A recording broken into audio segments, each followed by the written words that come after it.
Gaming news today is all about a tale of two live service games. First, a new interview has revealed that The Last of Us Online was canceled just 24 hours before they were going to publicly reveal it. And in light of recent developments with Bungie's Marathon, it's interesting insight into why Naughty Dog made the decision after Bungie's input on their live service aspirations with The Last of Us factions. Second, the First Descendant has hit all-time lows as a live service game, and the CEO has some very interesting admissions about the game. So as I said, it's a tale of two live service games, and some of the insight from the CEO at Nexon about the First Descendant I think is very informative into our conversation that we continue to have about live service games that try to launch. It's been a very peculiar year with Highguard and now Marathon sort of fighting for its life. We've got the failed launch of a game where they just canceled it with The Last of Us, and we also now have a game that failed to stick the landing or go the distance. We are going to look at those details. Now, if you're watching this later, I do a daily show like this Monday through Friday, and it is safe for work, so subscribe to the channel for free, and you can be here for those shows. Consider supporting directly. We are trying to get to 600 paying members, so if you click join, for $5, you get a badge and emotes, and you get access to my members-only Discord. That is how I do this full-time. We are a fan-funded channel. So, let's get into the first story. So just how close were we to seeing The Last of Us Online before it was canceled? Well, according to a recent interview, it was canceled just 24 hours before it was set to be revealed. Vinit Agarwal was the director for The Last of Us Online, and he sat down with the Lance E podcast, stating that 2020 and COVID was one of the reasons that a lot of people were putting money into online gaming. I have said for a very long time that the explosion of Fortnite in 2018 is what ultimately led Naughty Dog to make the decision that they made, and it likely was even bolstered and helped by what was going on during the pandemic with increased playtime and spending. Now, he also indicated that the game was doing really well internally. It was almost 80% complete. Now, apparently, he is corroborating everything that we know up to now. Many were quick to blame Bungie for the game being canceled, but it was clear from Naughty Dog's own announcement that they had decided to cancel the project due to essentially having to become a live service studio, and they did not want to do that. Shuhei Yoshida backed this up when he did an interview on a podcast, and he said that Naughty Dog opted to not move forward with The Last of Us Online because they ultimately wanted to make games like Intergalactic. Well, this interview really drives that home, with Agarwal saying that eventually the studio had to make the decision to either go ahead with The Last of Us Online or make the next game that Neil Druckmann was directing. Now, he said they ultimately decided to pick Neil's game, which was, quote, kind of the bread and butter of the studio rather than this experimental game that I was working on. Now, he also went on to say that they had spent 7 years on The Last of Us Online, which made this moment devastating for him. The takeaway here to me is obvious. Naughty Dog made the decision viewing it as an either-or choice. They were either going to go forward with live service games and supporting them, and they were going to probably start with The Last of Us Online, or they were going to continue doing what they were known for. They did not see a path to doing both a live service game and single-player games like Intergalactic, Uncharted, and The Last of Us. Now, personally, given what we have seen, when single-player studios try to do live service, I think they made the right decision. Also, you have to consider, watching studios with live service history and live service institutional knowledge, even they are struggling to launch live service games, and arguably some of them have failed. It's incredibly unlikely that Naughty Dog built The Last of Us Online in a way that was prepared for all the demands and the potential pitfalls that await an ongoing game. Even now, Marathon is on a quick decline, and it came from a studio who could write the book on how much to do and how you launch and maintain a live service game. I mean, Bungie is struggling right now with both of their live service games, and they've been doing it for a very long time. So while it's disappointing to think that we will literally never really see this thing before it got canceled, or never got a chance to see it before it got canceled, it would have been worse to launch it and then bail on supporting it, or to watch it fail, which I think, in the shadow of what happened with Concord, PlayStation was probably glad to see Naughty Dog pull the reins on The Last of Us Online. They cannot have a pattern of live service failure or live service shutdowns. Now, if they want future efforts to have a shot, PlayStation's going to have to right the ship. They're going to have games come out and be successful. Yes, they've made good money with MLB The Show and Gran Turismo 7 and Helldivers 2. They're likely going to get good return on Marvel Tokone Fighting Souls. But with the current status of Marathon, I theorize that PlayStation has no choice but to let that game launch and just slowly decline on its own rather than cancel it. They're probably facing similar decisions with the game Fair Games. They probably weighed the optics and they decided, look, we better let the public decide. It's better than seeing one more game canceled or shut down shortly after launch, which is potentially what would have happened with The Last of Us Online if they launched it. Since we know that PlayStation canceled the Bend live service game along with Blue Points, the hope would be that the pattern going forward is to not have single-player studios making your live service games. Partner with studios that can build what you want built. Maybe they have experience with it like they're doing with Ark and Marvel Tokone. Or you could do like what they did with Helldivers 2. Another interesting development about this topic is how much people express frustration over the game being canceled for single-player efforts from Naughty Dog, and many continue to erroneously blame Bungie. I think Bungie saved Naughty Dog from making a huge mistake. Don't we typically also, as a gaming community, consistently find ourselves complaining about too many live service games or an absence of single-player games?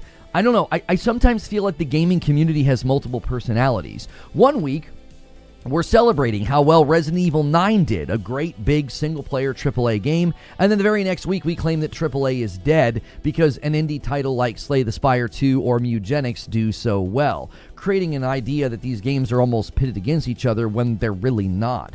Or when a live service game releases and it doesn't release well, it doesn't do well, it fails. We rightly decry that as a waste of resources, but when Naughty Dog makes their own decision to walk away from something that they worked on for 7 years because it would have made the studio and their future projects completely change direction, people get mad at that.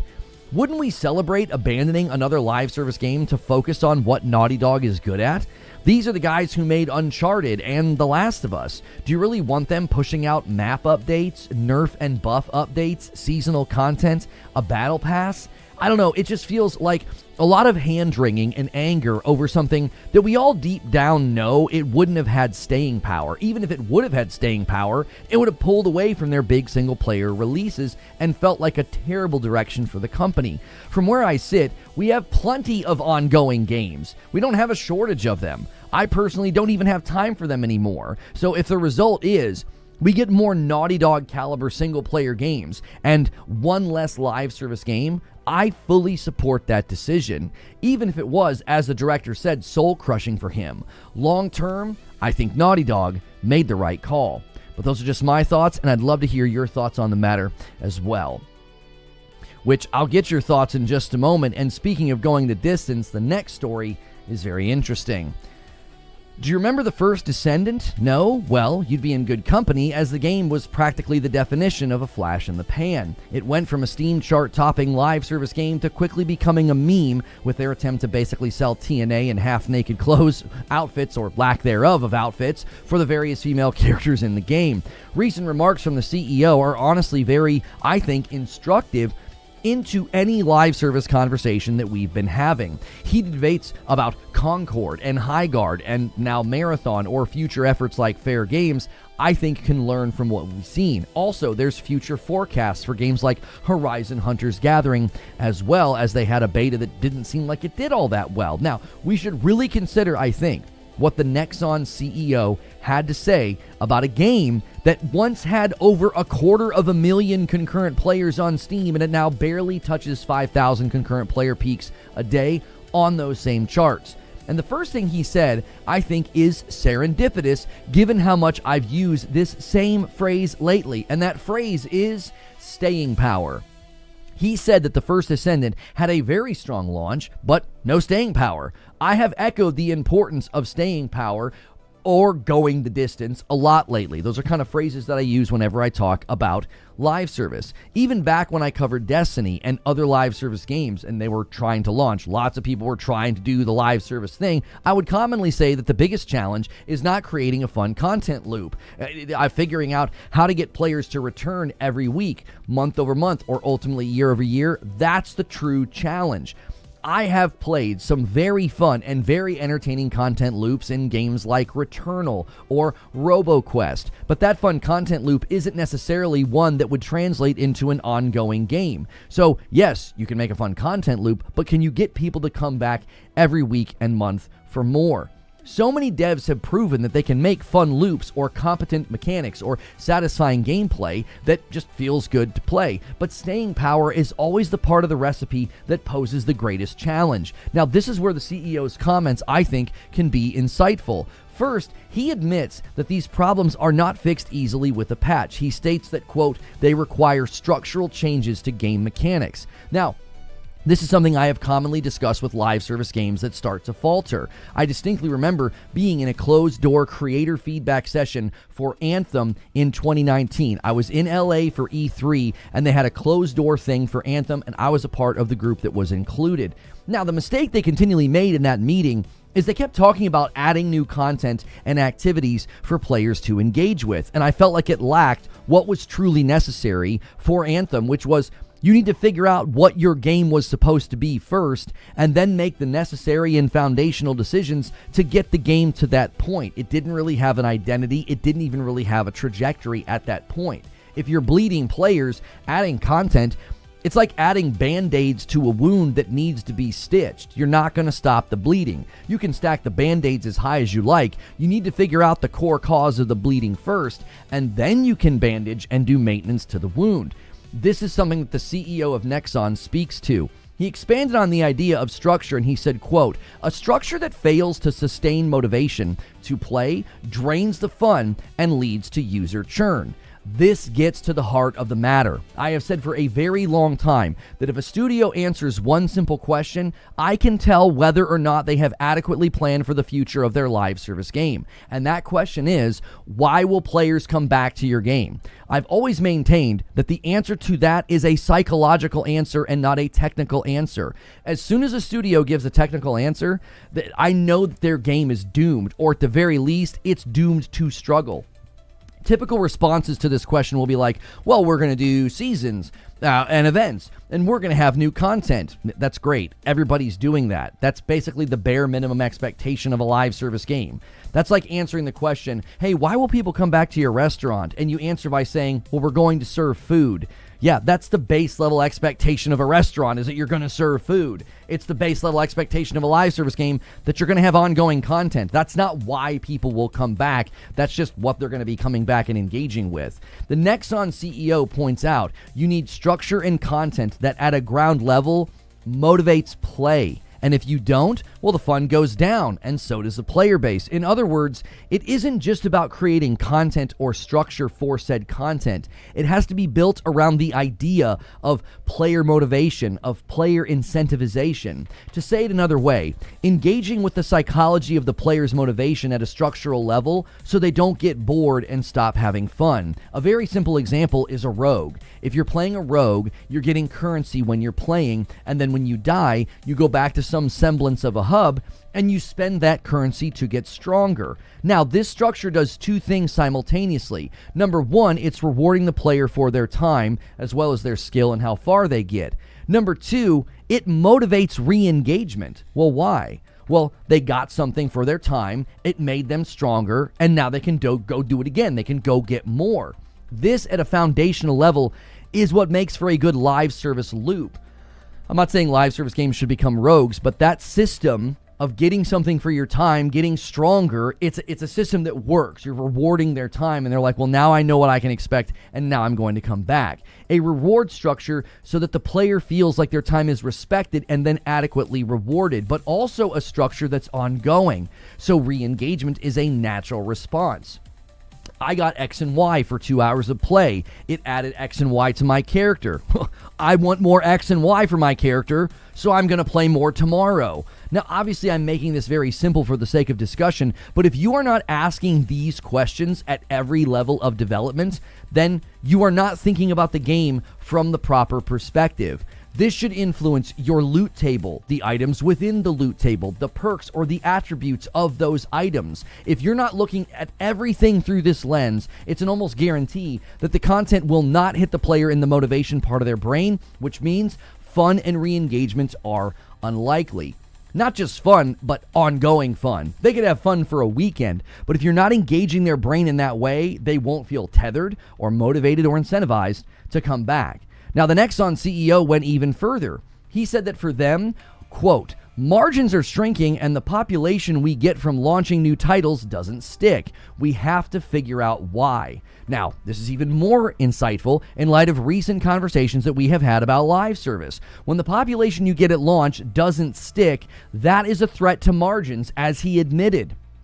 You have to figure out why the player base is not sticking. This is in stark contrast to some of the response that we've seen lately on this very topic. Highguard's posture was to blame the players or YouTubers or hate, or even they tried, when I kind of tried to take ownership, it was as if the marketing was the problem. Well, the marketing didn't properly convey how great the game was. They were still drunk on the hubris of their own game and thought, well, we just didn't properly convey how great it was. It wasn't the game wasn't any problem at all, right? It was the marketing, it was the hate, it was all those mean YouTubers. It wasn't because of the game, no. It was all those other things. Or on the topic of Marathon, consistently fans of the game will say, well, it's a skill issue. This game's not for you. It's a game that's not for everyone, because a game for everyone is a game for no one. Well, hopefully all those platitudes are putting money in the bank for Bungie. Or what about when Splitgate 1 was losing players, or when X-Defiant shut down? Whatever the reason is that folks come up with, whatever contortionist moves you come up with to twist the narrative into not being the game's fault, it's always going to be the game's fault. The content, the structure, the experience, something didn't motivate re-engagement, and as the CEO of Nexon said, it hurts your margins, it hurts your money, and when the player base doesn't stick around, you have to figure out why. If game devs are not willing to have that level of self-reflection and listen to feedback, then they can join the cemetery of dead live service games with the rest of them, especially when you consider how fast the First Descendant fell. The First Descendant launched in July of 2024. They hit a peak of 264,000 concurrent players on Steam. By December of the same year, it was down to only hitting peaks of 20,000. If you don't listen to the CEO of a company who saw such heights and such quick lows, then don't expect to have different results with your game. But those are just my thoughts, and I'd love to hear your thoughts on the matter as well. And we're going to do that right now. Good morning, good afternoon, and good evening. Thank you guys so much for being here. We have had a great week, and we appreciate you guys being a part of it. Make sure you're hitting the like button on YouTube. Get us to those first 100 likes. We like to end the show open with 100 likes. We've been live for 17 minutes. Y'all are slacking, YouTube. Get to work on that like button. Saw your title, just glanced over the TLOU online article. In my opinion, contradicting words, they're very close to done, and 80% completion ETC. The last 20% is more than make or break, or even 5%. I mean, there's no reason to get caught up in debating like the phrasing that he used. In his mind, working on it for 7 years and being at 80%, that probably felt very close to the end, bro. Like, it's subjective to his experience. I would imagine him saying that was largely because he felt like, we were close, man. We were right there. We were getting ready to show it to people, right? We were getting ready to show it to people. Like, they were getting ready to, to basically start to reveal the game and get on that runway of marketing. Excuse me. I have some people to thank. Joker Quinn, Han shot first, and so did you. First gifted member of the day. And then my man Ginger Prime. We will be on Ginger's show later today, so don't forget about that. And then a Member Plus renewal from Gale Windforce. And then 34 months from Spirits. Thank you so much for doing your VIP. It also says really well internally and then canceled too.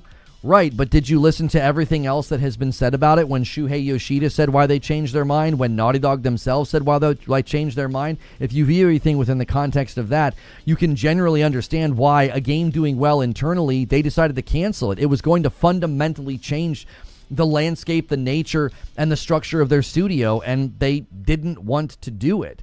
Saving face, ease of a canceled project, I guess. I think you're running a narrative. I think his answers were honest. I think he was saying, we were having a good time with it. It was going well. A studio like Naughty Dog will not devote 7 years to something that isn't doing well internally. Clearly, they were seeing some semblance of internal success with the building of it, with their own internal feedback, or even with the quality of the game itself.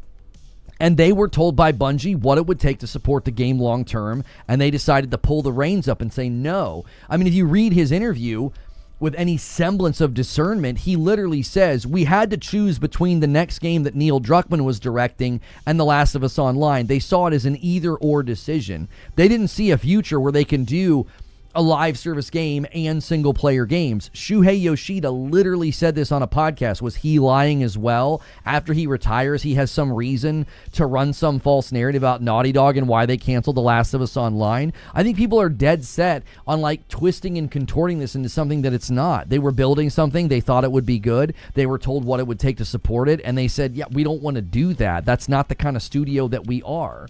They, I think, rather naively thought they could just launch this mode. It would be successful like Fortnite, and they wouldn't need to support it and do much with it long term. I'm gonna say they aren't honest, but they're kind of different they're kind of a different view of gamers want. Your sentence doesn't even make sense. That was the right choice. I agree. I think they made the right choice. I think Bungie walked in the room and was like, "You guys have no idea what it takes to launch a live service game." Like at that point, Bungie had been through the ringer. They're like, listen, man, we've been doing this for a while. You don't think you guys have not looked at this adequately. Obvious question. Why didn't they release it as a multiplayer game that isn't a live service game like the 360 Orange? Okay, well, here's the reason they didn't do that, right? Release it once and then be done, as you say, let people enjoy it. Maybe I'm just naive. I don't think you're naive. I think your question's reasonable. Like, why didn't you just launch it? I think a better question is, why didn't you just include it with The Last of Us 2 Remastered? Just throw it in there as a mode. What do you mean? You guys added a whole rogue mode to The Last of Us Part 2 Remastered. Throw this in there as well. I'll tell you why. It was not couched in that way. It was not positioned as that way. They did formally announce the game with Jeff Keighley at his event. Okay, they had Troy Baker there. They announced it. They were really excited about it. It was seen as an extension and an addition to Sony's live service plans. So to pull the reins up on that and say, yeah, we're not doing that, we're just going to launch it as a one and done, I don't think that the optics on that would have been very good. Like, PlayStation right now is probably trying to avoid that. Thank you, Victory Screech, for using your Prime sub on me over there. It's the first one of the day for Twitch. You guys are going to need about 165 members if you want the stream with Madam, and Victory Screech is adding to the total. If you're watching on YouTube, try to get us to 200 likes very, very quickly. It was the best outcome for Naughty Dog. Every single corporate leader is trying to reach the Fortnite revenue. Well, I think they've all gotten a dose of reality, and they're like, we can't do that. I think they're all realizing that it isn't possible, right? Optics. I 100% think that Sony's thinking about optics. After what happened with Concord, now Sony wasn't really, a part of this decision. It was Naughty Dog's decision. Let's look at it from this perspective, TJ. If they spent 7 years building something that was supposed to stand on its own, they probably couldn't wave a wand and just like shove it into The Last of Us, or they probably couldn't wave a wand and just like launch it and be like, yeah, we're not going to support this long term. This is just something fun for the fans to buy. I just don't think that to them was the right call. If you spend 7 years, building an RV, and then you try to sell it to somebody who's like, yeah, we're not really doing road trips anymore. And you're like, oh, but you can drive it around town. They'd be like, why? Like, that's not what the vehicle was built for. We don't want it anymore. To take something built for ongoing content, it likely wasn't going to be able to stand alone. It would have been obvious that they had like shoved something out that wasn't like built for that. With The Last of Us, there's a market for Naughty Dog. They could have done the same thing that Ghost did. Sure, I do stand in agreement with people that were like, why wouldn't you just add it on to something like The Last of Us Part 2 Remastered? It probably would have taken too much work to retrofit it into something else. DBS Purge, thank you so much for using your Prime sub over there on Purple, getting us to 336. Parasito says, genuine question. With every single company seemingly trying to completely monopolize our time for perpetual maximum DAU, daily active user, for those of you that don't know what that means, how much more do you think the market can tolerate from both sides, company and consumer? I think that it's running out of space, Paris. And here's the thing. Parasito's talking in our members-only Discord, by the way. That's Parasito. Here's the thing to think about. I think Elden Ring and Baldur's Gate 3 and even this year, Expedition 33, and even this year, like Resident Evil 9 and Slay the Spire 2, I'm hoping that has an impact on the market. I'm hoping investors and companies and publishers are like, wait, we can actually make really, really good money if we start backing maybe some of these smaller projects or single-player projects. Maybe we should start building our own single-player projects instead of chasing the live service dollar. The hope would be that there would be some sort of like market-wide equilibrium here where they're like, yeah, this really isn't working anymore. It's rare to get a hit like a Fortnite or an Arc Raiders or something that breaks out. It's more commonly that you're going, I mean, imagine being the watching live service world and looking at what's going on with Marathon. You'd be like, yeah, I don't think we want to take a ride on that merry-go-round. If you don't go to what's broad and everybody else is doing like Battle Royale because it's too saturated, and you run over here to try to build a niche, that's a risk too. How do I join the Discord? Use the Discord command. And then there should be a link, and then you just link it to your YouTube channel. The funny thing about Concord is that PlayStation made its optics 100% worse by canceling the game after only 2 weeks without taking player feedback into account and trying to support the game. There was no way they were going to be able to support the game. They didn't have a minimum viable player count week 1, brother. We have been talking about this with Marathon. I think people really, really misunderstand how much momentum and how much consumer inertia is needed to launch a live service game successfully. If you're below minimum viable player counts literally week 1, there is no like, well, let's take feedback and try and fix it. Fix it for who? There was nobody playing. It was going to be a dead game within a month. I think they did right by the consumer and said, listen, we're going to shoot straight with you. This thing's dead. We're going to give you your money back. Dope shirt, thank you. I agree with canceling it, reality check. Even if they finish and release, don't forget marketing and ongoing support. Right, Hawk. Like, it would have cost the money. It would have cost the company money to do that. I have no idea why there's a hype train starting on Twitch. We've gotten 2 Prime subs this morning. I really wish they would only do that when people start gifting. That is such a waste of hype train. Anyways, there's a hype train on Twitch right now. You guys can help us hit our weekly goal. Gift, sub on your own, use your Primes, do all the things. It had 700 players day 2. Yeah, it was below minimum viable player counts like the opening week. There's nothing you can do with that. It's like, yeah, no, nobody wants your game, dude. It's over. Like, you don't have enough people to play. Everything that the First Descendant, everything that the Nexon CEO said, it's super informative into the live service conversation. It's super informative. It's like, if you can't get people motivated to basically continue to engage with your game, then you're dead. You're going to churn players. You're going to lose money. The guy saying this, by the way, the Nexon CEO, their game had 264,000 concurrent players at launch on Steam. Thank you guys for all the stream streaks over there. Cool Spoon with 3 streams and says, definitely heard the phrase, it's impossible to get out of Kirby Air Rider's shadow. That's right. And then 15 stream streak for Brandon and a 10 stream streak for Snake Eyes. Thank you so much. And thank you, Twilight, for using your Prime and hitting 29 months on Purple. I greatly appreciate that. Thank you so much. How did Concord get released but not Factions? Well, Naughty Dog made their own decision to cancel Factions, and Firewalk thought that their crap didn't stink. I mean, you talk about being arrogant. I mean, they literally thought that thing was going to be at the popularity level of Star Wars. Those guys were drunk. They were drunk. Like, I don't know how you could possibly look at that. If you ever watch Parks and Rec, and Ben Wyatt's, working on a claymation video, and he's so idiot, like lack of sleep, insomnia driven, he's driven him insane. His little like 30-second video that he made, he was like comparing it to Avatar, and he's like, I was comparing this to Avatar. He suddenly realized like what he had made was garbage, and it's like the Firewalk was so drunk on hubris and sniffing their own farts, they thought everything they did was amazing. They had no idea that what they built was just derivative and uninteresting. It was like, nobody wants to play this. There's nothing original here. Beyond that, Naughty Dog was like, Naughty Dog's own guy just did an interview and was like, yeah, it was doing well. It was doing well internally. They were literally on the cusp of announcing The Last of Us Online. And they made the decision to pull the reins and say no, because Bungie basically said, listen, if you want this game to go the distance, if you want this game to make it, you are going to need way more than what you're allocating to it. And they were like, we don't want to do that. That'll fundamentally change the nature of the studio. Terminal Stupidity with a Prime hits 12 months over there on Purple. Thank you so much, Terminal Stupidity.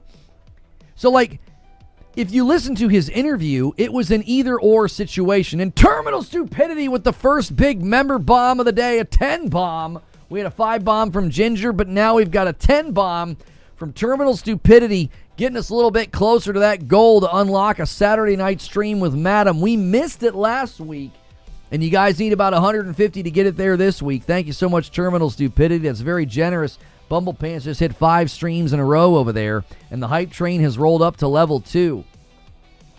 So the decision, as he couches it in the interview, it was an either-or decision. We either make this thing that Neil Druckmann's directing, or we work on The Last of Us Online.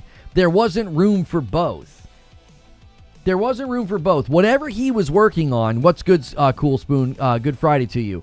Whatever he was working on, yeah, happy Good Friday to everybody who celebrates Easter, whether you celebrate it, you know, as those of us of faith celebrate it, or maybe you just celebrate it because you like to hang out with people and have fun. Either way, enjoy the weekend. And you know what? I'm going to say it. Go to church this Sunday. Just see what happens. You know what I'm saying? You never know what's going to happen in your life. Maybe you need to go. Maybe you need to go sit in a pew this Sunday. All right? Do it. That's where me and my family are every Sunday. And I think you should give it a whirl this week. Just see what happens. Anyways, they saw it as an either or. So they looked at the bandwidth internally. We've been working on this game for 7 years. If we launch it, we're going to have to allocate X number of people, man hours, and money to it. And Terminal Stupidity comes on with a 10 bomb over there on YouTube. He's doing it on both. He's doing the gifteds on both. Thank you so much, Terminal Stupidity. You love to see it. You love to see it. Thank you so much, Terminal.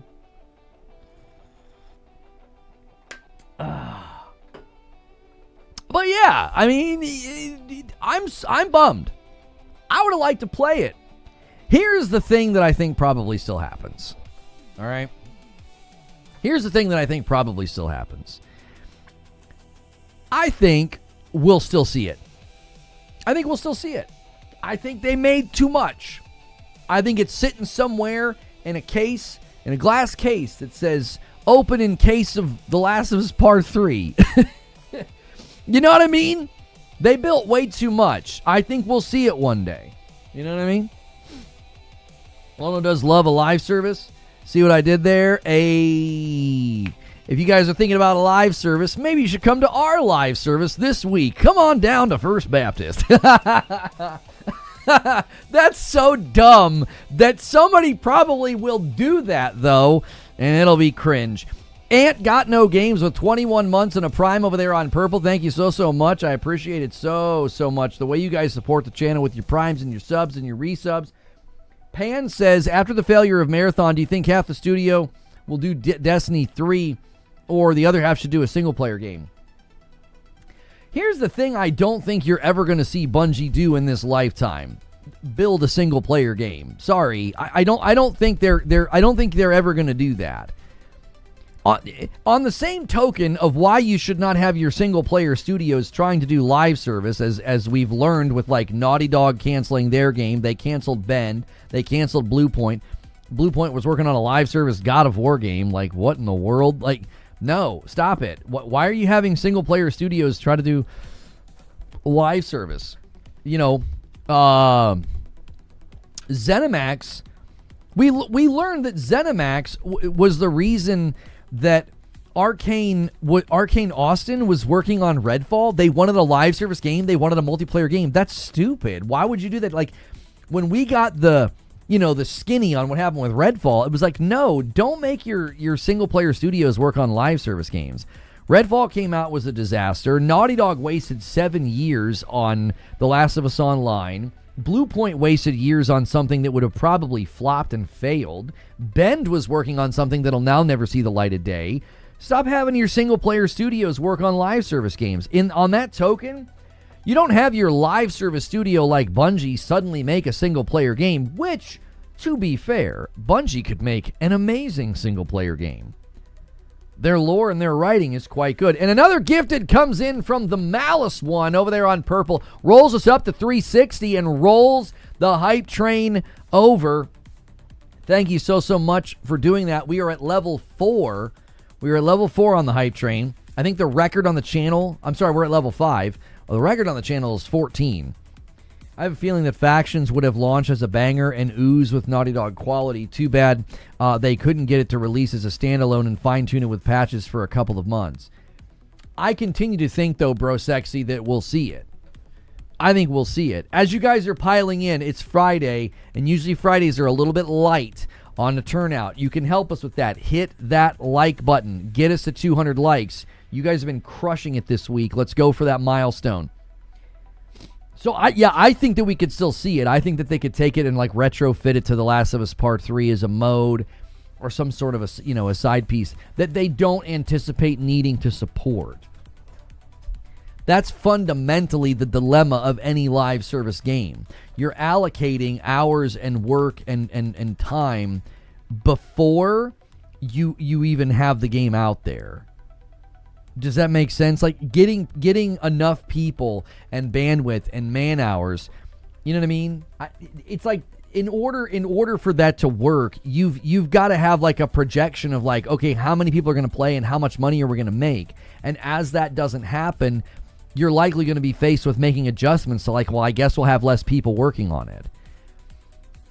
It's good. It's just that people don't like sweaty games that you even play it. Who are you talking to, Lord Horg? I'm not sure what you're talking about. Yo, good morning, feed. Good to see you over there on the purple side of the fence. Not only Friday, but Good Friday. That's right. It is indeed Good Friday. I skipped buying the Pro brand new and just wait for the PS6.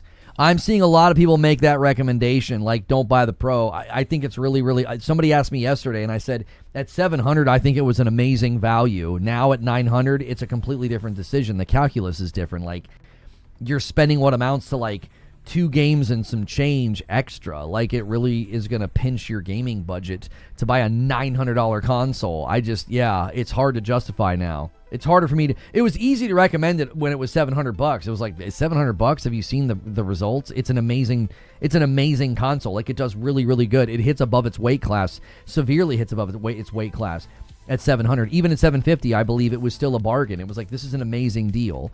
It like people calling it a scam. It was like this is the opposite of a scam. Like the power that you're putting in your living room, the visual fidelity, the image quality. What are we talking about here? At $900, the calculus changes. It's like it's still way more expensive to buy a PC as it always has been, and it even more so now with the rising cost of RAM and stuff. But I just think $900 is a lot harder to just pull the trigger on. It's a completely different decision now. It doesn't feel like a So there's like hobbyists where you're like you'll spend $400, maybe $500 on a console. Maybe you're more of a hobbyist. Then there's the enthusiast who's like, yeah, $700, I can justify $700. $900 is like, well, I don't know. That's a little exorbitant. Like you're going beyond hobbyists and enthusiasts at that point. You're buying something that like somebody in the profession of covering games might purchase, not something you just like buy for your living room. It also depends on what your disposable income is as well. And 5 gifted members come in from Kilted Heathen and gets us to 365. Currently, I owe YouTube 1. We are a 10 bomb away from the next milestone. This is the perfect time to steal at Twitch because you don't have stream delay. So you can drop the 10 bomb before YouTube has an opportunity to. So, take advantage of that. And guys on YouTube, we've been having a double ask for likes. I'm not sure what the cause is, but I think people are forgetting to hit that like button. You got to do that when you come in. When I'm telling you to like unlurk and do it, just take a real quick second and hide that chat and hit the like button. The thing about PCs is that you can scale your upgrades. You can have a mid PC now and one piece, and then you could do the next level without changing the entire setup. If you're super in tune and you know what you're doing, yes, that is in fact correct. That's probably not true if you go pre-built. It's a little less likely. Now, again, you could really do your research and buy a pre-built that has that scalability, but sometimes if you're buying a pre-built, you might get yourselves into a situation where, like, it just isn't going to work, whether it becomes a cascade of upgrades, like maybe the power supply also needs to be upgraded, maybe the case isn't quite the right size. You just never know. Generally speaking, though, what you're saying is true. That you can do proper research and buy, a $1,000 PC, and as long as your motherboard, like that's probably where your primary attention is going to have to be, is your motherboard. You got to invest in one that's going to be compatible with like upgrades in the future. You don't want to buy something that like may not work with certain, types of GPUs or CPUs or something. You don't want to limit yourself. I would imagine that's probably not like it was in the past. Like way back in the day when I was building PCs, it was just different. You could really hamstring a PC from day one. And Heavenly Gore with a Prime sub over there on purple gets us to 366. Excuse me. You need to be savvy with comps or else you're going to waste a lot of money. Yeah, you've really got to do your research, maybe even go to a place and have them, advise you. It's Exodius Faith from YouTube. Keep forgetting. You're good. Thanks for being here. And a VIP renewal from Madara. Thank you for that VIP in 44 months. Everybody loves how I mispronounce that. I love the game and people who play it still love it too. The game wasn't meant for you, I guess, but like I said, there's games that are really good and end up not selling much. What are you guys debating? Are you guys debating Marathon? Is that what's going on? Kaiser says, why'd you respond to Kaiser? Did he say anything about it? He was talking about PCs. Oh, he says, good games don't lose half their player base in less than a month. Yes, I played it. Full test period. Are you guys debating Marathon? Is that what's going on? Because I think what the guy from Nexon said is super informative in the Marathon discussion. AOZ says 900 is unrealistic. It's a temporary save for any working adult. Cell phones easily go for more of the same price. If it's your main hobby, it's a fairly small price. Right, but I think mentally people think about a console differently than they do a phone. So when you think about a phone, like it's with you everywhere. It's a significant part of your life. It's an extension of your life. A console, you might see it as, even if it's your hobby, you're like, yeah, but that's my leisure. I don't just drop $900 randomly on my leisure. A phone, you buy it and you use it for 3 years and it affects like every moment of your day. Right? MBG is claiming that hardware leaker Moore's Law is dead doubles down on the PS6 being cheaper than the PS5 Pro. He says that the ground up for the PS6 and handheld were designed to be cheap to produce, cheaper than the PS5 and Pro, will be much cheaper cooling and power supplies. If Sony were to release some console SKU with the handheld, it would be cheaper than the base PS5.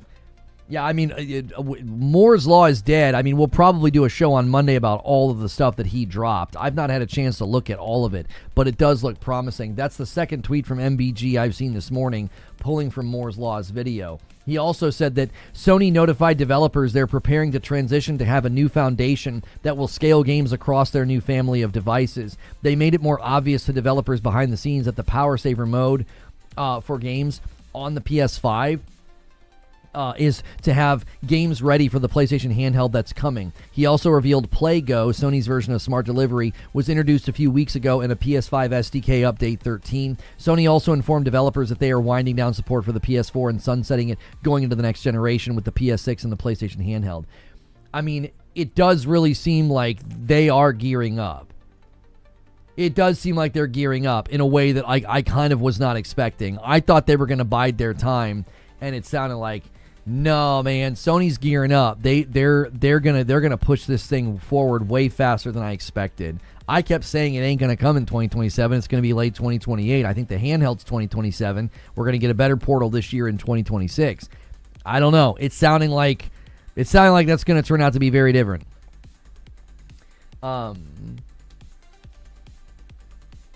Lono would tell you that Ghost is not live service. Who's trying to say that Ghost has live service at Perfect Image?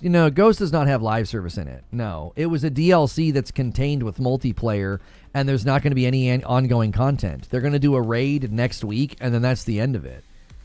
It's like the bones of what could be a live service game, but it's not a live service game. The Ghost of Yotei Legends things. No, I did not get a chance to watch Moore's Law is Dead's video yet. No, I did not get a chance to. I was too busy. Is the Last of Us Online rumor? Is the Last of Us Online a rumor? No, it is not. Nope. The former director of The Last of Us Online sat down and did an interview and spoke very frankly about what happened. basically they were a day away. They were 24 hours away from revealing the game. They were that close. They were like 80% done. So they were nearing the finish line. They were getting ready to start marketing the game in a real way. They were going to show us the game, and it got canceled. Thank you for 5 streams in a row, Drewski, over there on Purple. I appreciate that very, very much. Consoles and PC both have pros and cons. I love them equally. Kaiser says it's getting more expensive, but you're right. HR for HR, you get more money than most other hobbies. Name cheaper hobbies than gaming. When it comes to leisure activities, gaming is one of the cheapest of all. Cheapest to me. Cars, sports, crafting. Oh yeah, like it's never been a cheap hobby. I would never say that if it's ever been a cheap hobby. It's always been a little pricey to get into gaming. Back when you were buying Nintendos and cartridges, and now when you buy a console or a PC or something, nobody would say it's cheap. It isn't. But in the grand scheme of like leisurely activities and tech that you can spend into, gaming can be done way cheaper than most hobbies. That is true. You get into hobbies where you got to travel, go to the lake, get a boat, rent a boat, get on a bus, get on a plane, go to buy tickets to, an event, buy tickets, to a concert or a sporting event or something like that. Yeah, gaming is not bad in the grand scheme of things. It isn't. People, wringing their hands over prices. It's like, goodness gracious. Yeah, wine drinkers spend more than gamers. Right. Bourbon aficionados. I happen to know one, who's got an amazing collection. And it's just like, I would never say that gaming is cheap. It ain't. It's not. You're going to spend some money if you want a game, but it's cheaper than a lot of other things you could do as a hobby, for sure. The cheapest hobby is reading, public library. That's true. That's true. Hop on some public transportation and go to your library. Guys, we're 20 likes away from 200 likes. Really quickly, make sure you've gone through that ritual, y'all. When you get into the stream, make that like the first thing you do. If you haven't hit subscribe yet, consider subscribing to the channel as well on YouTube. You do not have to subscribe to talk on my channel. We shut that feature off. Only sub if you want to come back for more shows. If you're not going to talk and you're only going to be here for a few minutes, that's fine. You do not need to subscribe to the channel. Yes, it's cheaper than hard drugs. That's right. Yep, it is. I talk trash about Marathon for my hobby. LOL JK. Well, I thought what the Nexon CEO said was very informative in the Marathon discussion, because this is a guy who says that First Descendant had no staying power. And that is a phrase I've used time and time again. Does it have staying power? Can it go the distance? I don't know how many times we've had that conversation. They had a game hit 264,000 players concurrent on Steam. That's what their game did. And even he says, yeah, we didn't have staying power. They took a hit. They got a huge population, and then nobody stuck around. The Splitgate guys said the same thing about Splitgate 1. X-Defiant had the same problem. See last comments as to why does everyone keep talking about the pro price when its sales were an order of magnitude smaller than the base unit. Nobody's talking about matching PS5s to PC. 900 is the enthusiast price. 600 is the minimum entry. I mean, it is true. If you are ultimately cross-buying a PC and a console, which I think that's the wrong starting point. I think Zubair has commonly said this, that's not a cross-purchase that people make. Nobody's going to the store and is like, yeah, it's time to upgrade my PS4 to a PS5. Oh, man, it's $599. I should consider a PC instead. Like, now, if they do compare the $599 to a PC, then yes, that comparison is going to handily go to the console. It's still going to be way better to buy the console. PS5 is still hitting levels of fidelity that are wonderful for the living room. I mean, if you're not a high-level enthusiast that wants, like, path tracing and the best resolution ever, then certainly you're going to be okay with, the performance modes on a PS5 are, I think, very acceptable. Again, if you're going up from a PS4 especially. Do you think TLOU Online is going to be released someday? I think they spent too much time on it for it to be perpetually shelved. I think that The Last of Us Online ends up in The Last of Us Part 3. They might retrofit it as a mode. Does that make sense? They may retrofit it as a mode. I don't think you spend 7 years on something and you're like, yeah, we were we were 80% of the way there. And then you're like, and then we just killed it and never did anything with it. I don't know about that. I don't know about that. Chat, if you're alive, very quickly, let's get some work and lurk emotes in the chat. Let's get some good mornings and hellos. We are once again having a very peculiar day. I don't know what's going on. Are you guys having to refresh chat? My chat just did the disconnect thing. Really quickly, make sure chat's working. Spam those work and lurk emotes. If you're lurking, that's fine. Just take a quick second. Make sure the chat's working. We're getting some work and lurk over there on Twitch, and we got people talking in the members-only Discord. We got a dead YouTube chat, and like, what is going on, y'all? What is happening? Is it glitching on you too? Because it's glitching on me. You literally were trying to tell Lono that Naughty Dog could have went the sucker punch and asked how they transitioned to live service. Once again, co-op does not equal live service. Okay, chat's working. There we go. Co-op does not equal live service. So either you're losing something in translation because your English is bad or you got caught. Yeah, I don't know. There it goes. Okay. Yeah. Mine did the disconnect thing, and I was like, is chat being dumb again? Good morning, good afternoon, good evening. Thank you so much, John Torius. Let's see here. Test, it's Good Friday. No, I know it's Good Friday, but again, it was just like yesterday. Chat's moving. We're having a conversation, and then it just stops. And then mine said reconnecting, and I'm like, hello, YouTube, what are you guys doing? It was the same thing happened yesterday. It glitches for me a couple of times now. Yeah, I don't know. They must be trying to do some kind of a UI update, and it's causing some issues. Anyways, on the topic of Marathon and what the Nexon guy said. So he says their margins are shrinking, and the reason he says their margins are shrinking, so he's talking about the First Descendant. If you guys don't remember the First Descendant, it came out 2 years ago.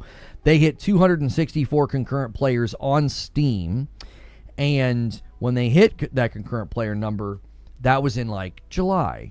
By December of the same year, just, roughly half a year later, they get to December, and they're barely hitting 20,000 concurrents on Steam.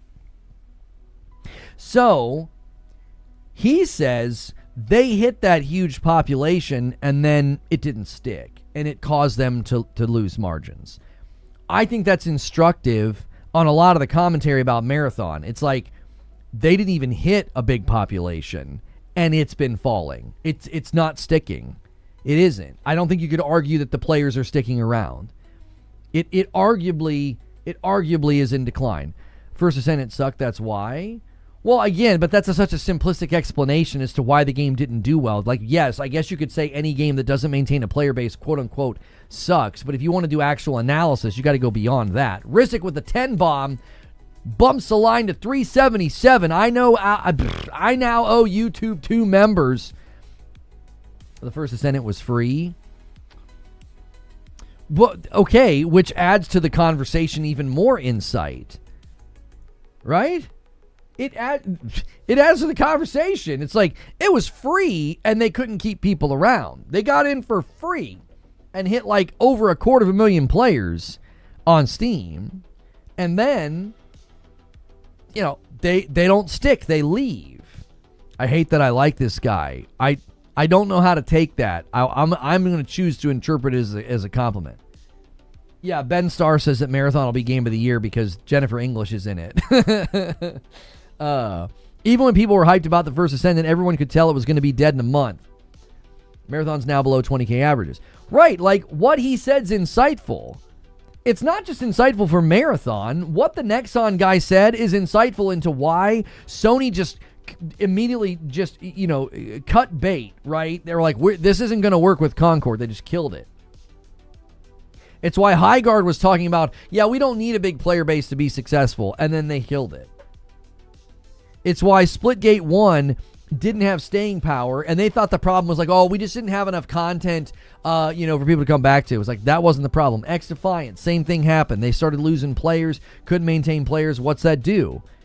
It hits your margins. See, I think the thing that people forget with live service games is you're chasing the perpetual dollar, but what you're forgetting is you need perpetual upkeep, perpetual maintenance, perpetual updates. That all costs money. So yes, Studios can go after the perpetual dollar. In order to get the perpetual dollar, you need an awful lot of other perpetual things going. So the margins are threatened very quickly for a game like that. The margins are threatened very quickly because it's like, well, we can't really justify continuing to support it or, shovel money at it because we're losing money. They mishandled the First Descendant, barely good content while adding skin and battle passes. While Nexus CEO can be true, I believe they could easily have 20,000 concurrent players now.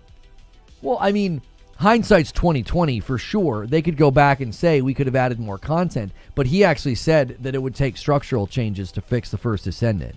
He's basically preemptively disagreeing with you. He's like, it wouldn't be a patch or an update that would fix this. There were structural problems with the game, basically saying it wasn't motivating re-engagement.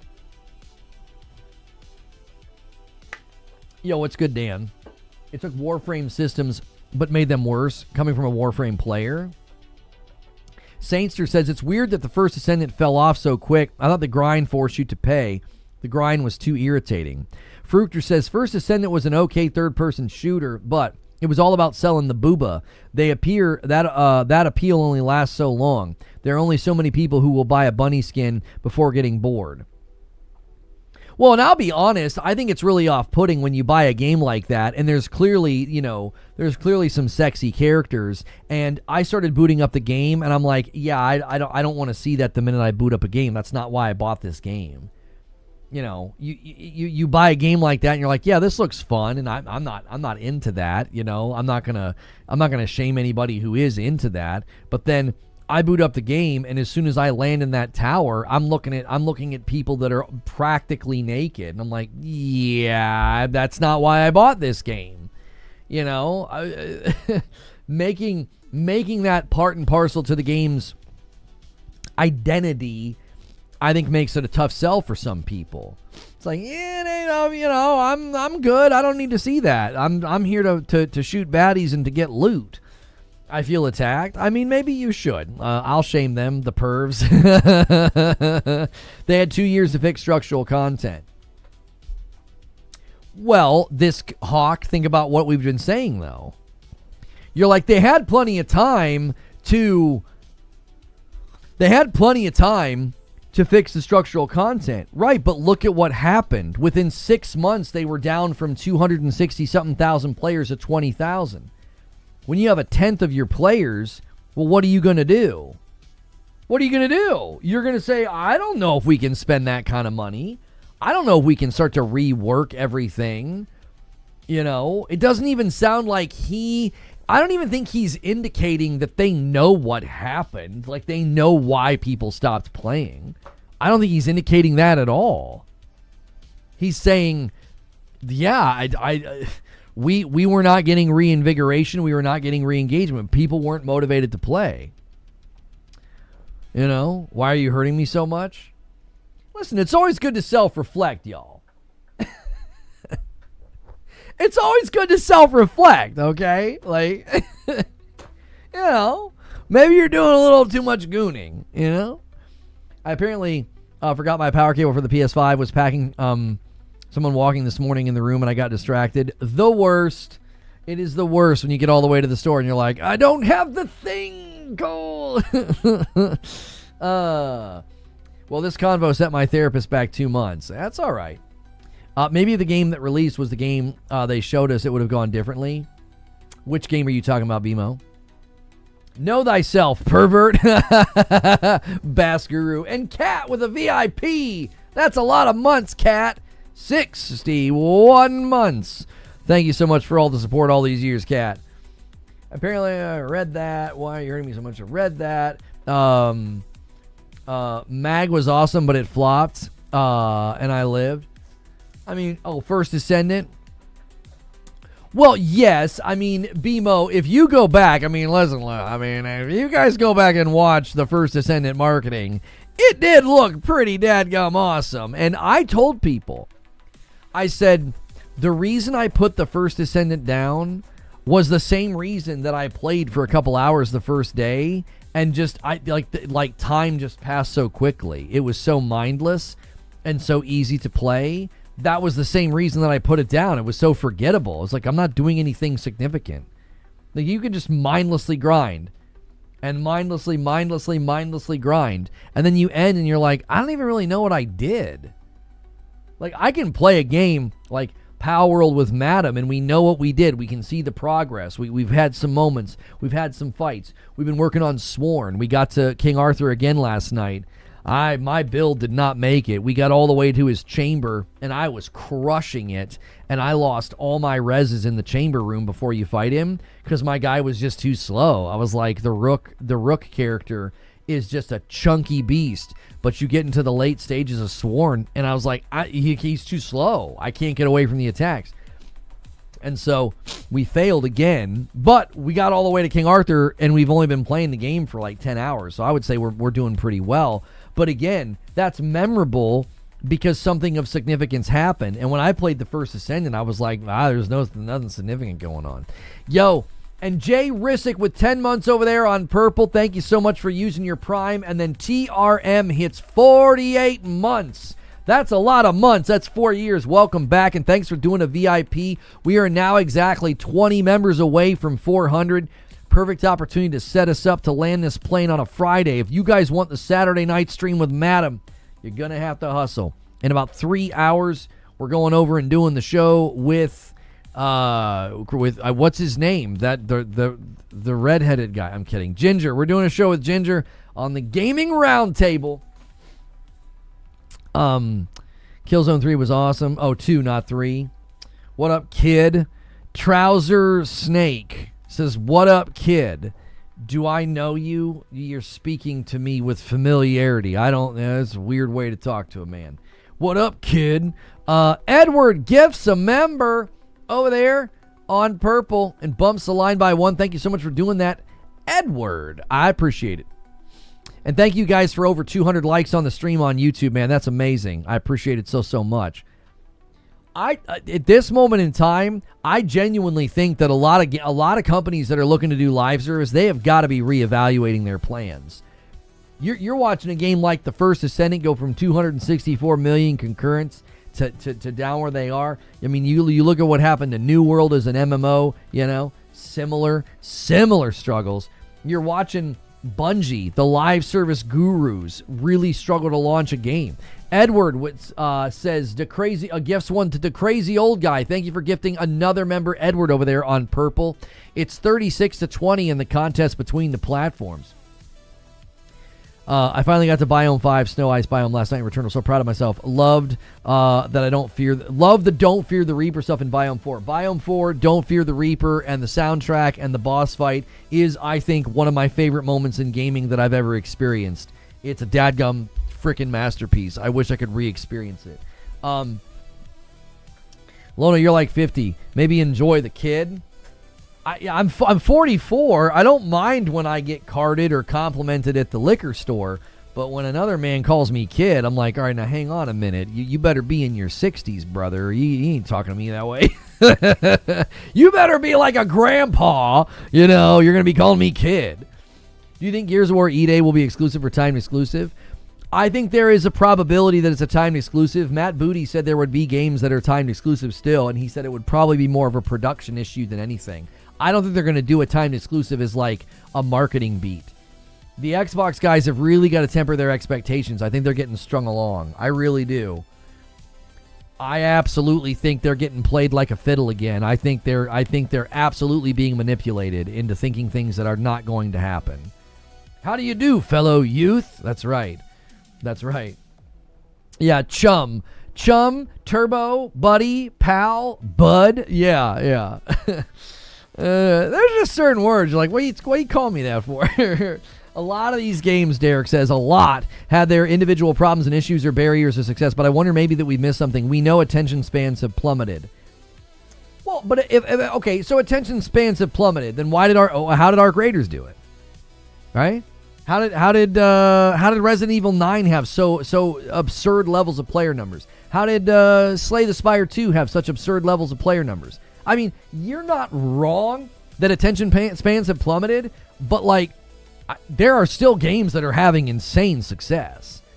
I mean, It doesn't seem to be that widespread of a problem that people are like, I fried my brain on TikTok and now I can't play video games, Surely somebody has looked at how this specifically impacts hobbies and know that it might be hard for people to stick with a game and otherwise turns their TikTok crank momentarily. Here's what I think is going to happen. I think the pendulum is going to swing backwards. I think it's already swinging. Yo, Kilted Heathen, thank you for jumping back in as a member over here on YouTube and getting to 383 on the weekly count. I appreciate that so much. I think the pendulum is going to swing back. Like, psychologically, sociologically, and culturally, I think it's going to swing right back. I think people are going to crave connection and community because you need it. I think you need it. You as a human being can't change your makeup. You can't. You like, that's like being like, people really aren't drinking water like they need to. They're suddenly taking tiny sips all day long. Yeah, eventually that's going to catch up to you, and you're going to be so thirsty that you guzzle something. Maybe not water, maybe soda, but you get the point that, like, yes, but eventually that catches up with you. You'll become malnutrition, malnourished. You'll become dehydrated. The rubber will meet the road. And I think psychologically, human beings are going to crave. I think we're already seeing the pendulum swing back. There's longer form content all over the Shorts feed and the TikTok feeds because I think people crave something more.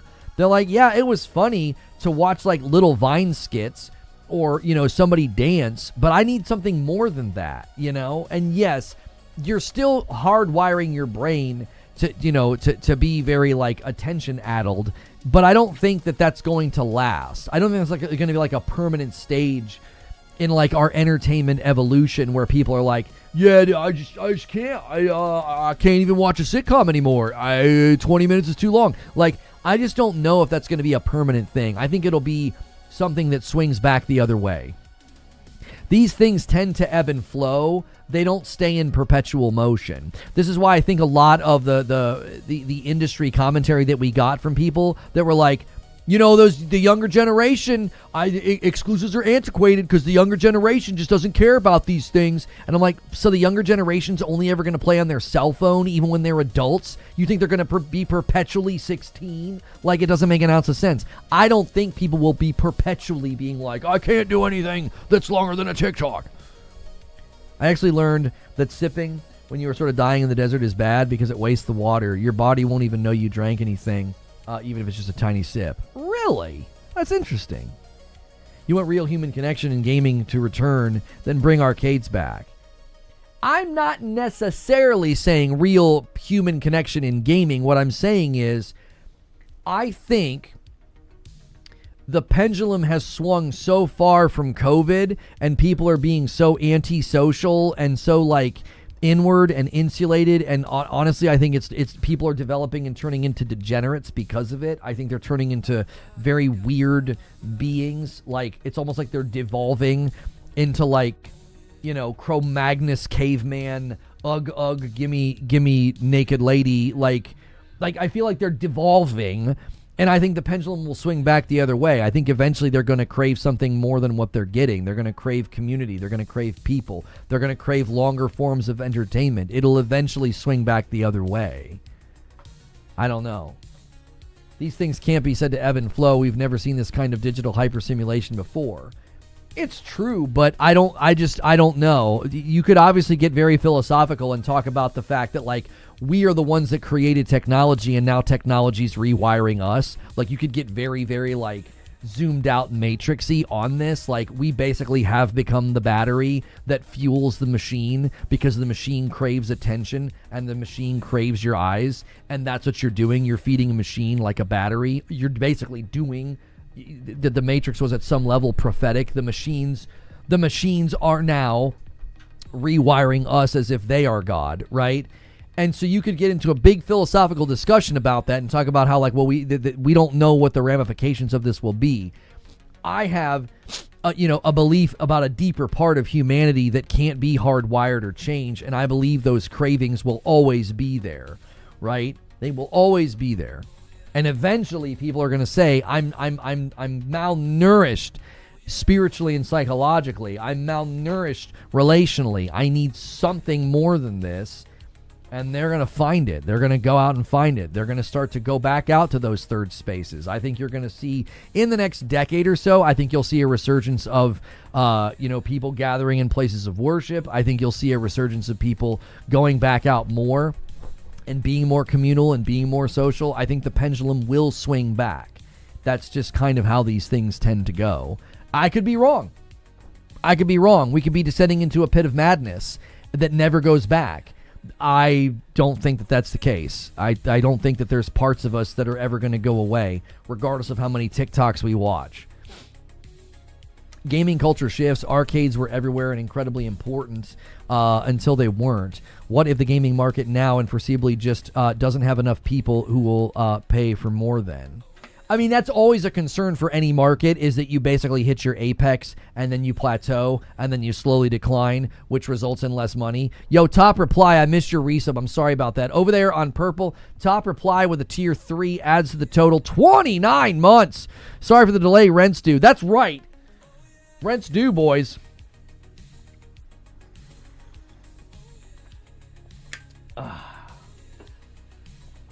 A part of my brain, long thought made dormant, is screaming touch grass. I mean, you're being silly, but I think it's true. So, my anthropological beliefs about man don't allow for this to be perpetual. I don't believe it. What I believe about humanity and man, I don't believe that this is perpetual and unending. I believe it'll snap back. I believe it will swing back. At some level, I think it might already be happening. I think people are becoming aware. I think people are stepping away from the glass, as it were, and looking at the full picture and saying, we're something's not right here. This is not good. So, yeah. So, in the realm of live service games, in the realm of gaming and attention spans, which is what set us down this course of maybe a slightly deeper discussion than we typically have, but I think that that's going to be something you have to consider, is that people are going to crave, deeper stories, deeper meaning. I don't think they're going to want the TikTokification of video games. I don't think they're going to want that. I don't think that, and this is why also in the realm of there's only so many players. The interesting thing is that if we're in that late stage of the gaming economy where you don't have enough people for certain things to get off the ground, and then you start to get depreciating returns of revenue, depreciating returns of, profit or what have you. And then what you'll do is, the late stage plan economically would be to you increase the prices of your existing consumers. And then that at some level can expedite exodus, because then people feel like they're getting squeezed. They feel like the hobby becomes too expensive. So then they leave. So we could be in that stage right now. I don't quite know if it's going to be as fast as people think. I think we're going to walk into the PlayStation 6 era. Nintendo Switch 2 is going strong. I think, PC shows good signs of growth, especially in other markets. I don't think any of that slowdown is happening anytime soon. I think gaming is still in some semblance of a growth pattern. I think we can use certain statistics to twist it and make it seem like gaming is stagnating, but I do not agree. I don't think we're seeing signs of that in certain areas. It's like, if it was stagnating, then you wouldn't be having records broke virtually every year. You're having a little teeny studio sell, millions of copies of their game and getting, hundreds of thousands of concurrent players on their game. Steam's, monthly active user count continues to break records. You're not doing that if we're in a stage of stagnation. I think what people do is they erroneously maybe look at console sales and listen to St. Phil Spencer, and they think that that's what's happening. Yeah, when they couldn't sell enough consoles, or console sales generally plateaued to a certain number. Even if you add up all of Nintendo, all of PlayStation, and all of Xbox historically, you're like, well, that sector of the market's not growing. Yes and no. PlayStation is growing their new user acquisition. PlayStation has hit new records of MAU, monthly active users. They're doing that while Steam's hitting their own records. That doesn't sound like stagnation to me. I don't know. I feel like there's signs of slow, or things are slowing down, but there's also signs of health as well. I don't. This is another thing that I think is difficult for people whenever this type of analysis comes out, is we are used to such black and white hard conclusions that like the gaming industry is either dead, dying, or headed to hell, or it's booming and exploding. And it's like, it could be somewhere in between. It could be sort of nuanced, right? It could be sort of nuanced to say, well, no, there's signs of health, there's signs of growth, there's breakout success, there's games that are doing incredibly well, but there's also signs of problems. Like, yeah, you're running out of live service people. You can't really just keep launching live service games perpetually. You just can't. It's like there's only so many people, there's only so many players, right?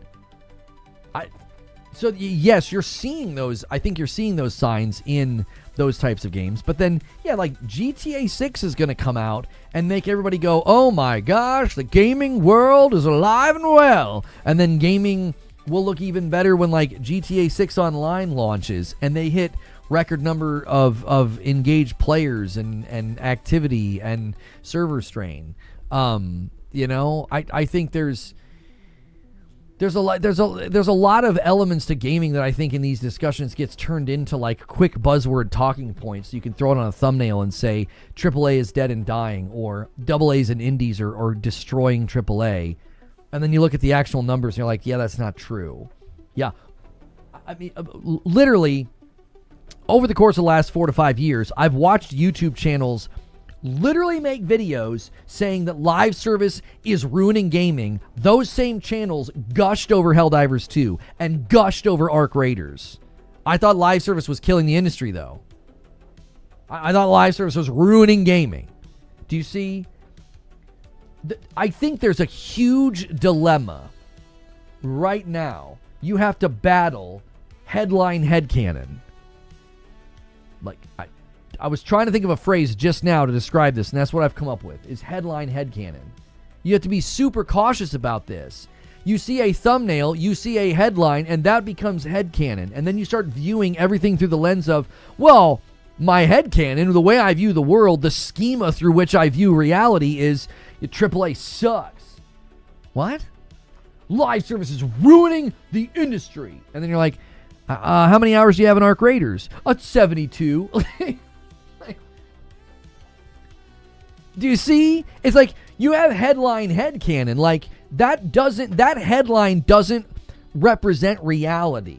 It's a hyperbolic exaggeration of a truth that has now, through exaggeration, ultimately become a falsehood. It's like, yes, there are elements of AAA that are frustrating and showing signs of like depreciating returns from like getting big hardware jumps and graphical jumps, and then the games come out and they're not ready, or the studios are pushing for things that are not working properly, and then you can use that to make it seem like, AAA sucks, or that AAA is getting destroyed by AA and indies. So you're taking something that at some level, like there's a nugget of truth to it, but you magnify it into this exaggerated thing because that's what's going to get clicks.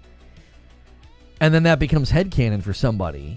It's like they watch the video, they see the thumbnail, and they're like, yeah, everything sucks, everything's dire, live service is ruining the industry, and AAA is crashing and burning. Meanwhile, they'll play Resident Evil 9, it tops the sales charts, they'll clock another 50 hours in Arc Raiders, and not realize that they're living proof of a contradiction of the thing that they believe. It's not just the number of players, it's the sum of hours of those players. Like, there are 4 million gamers in the US that probably play 5 to 10 hours a week. So the game companies are now fighting over 4 million times 7.5 hours a week. Versus a couple years ago where 7.5 million at like 15 hours a week. Inflation has caused less gaming hours by proxy. Yeah, people are probably working more, skimping and saving more, scrimping and saving more, I should say. I think there can be good live service games in a world where live service is becoming an oversaturated part of the current state of gaming. Well, that's why in the conversation about The Last of Us Online, I was like, we have plenty of live service games. We didn't need another one. You don't want Naughty Dog to not be making single-player games. You don't want that. Like, we have so many live service games. There's a shortage of like really high quality single player games every year. There's usually 5 5 or 6, and most of them end up nominated for Game of the Year. So in a given year, every other month or so, a really strong single-player game comes out. So this year, it's Resident Evil 9. Crimson Desert's in a much better spot. So in many people's minds, they would say that's one of the stronger single-player games this year. And then we have like Pragmata's coming. We have Control Resonant. We have Sorrows. We have Wolverine. And then GTA 6. 6 or 7 really strong single-player games. Like, I would prefer more of that. Just do more of that. Instead of, like, another live service game. I think it's stupid when people say, OMG, we're going to have another video game crash. Battlefield 6 is slowly killing itself off, but Division 2 is the only thing I can stand to play, and barely. Phil says, where live service loses me is FOMO, which, guys, for those of you who don't know, commonly I say FOMO, and people are like, what's FOMO? FOMO is fear of missing out, FOMO.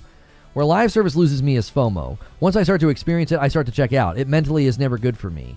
Destiny did that, and I've been happier gaming since I stopped. Oh, yeah, this year as well, Lords of the Fallen 2, Mortal Shell 2. Yeah, like, give me more of that.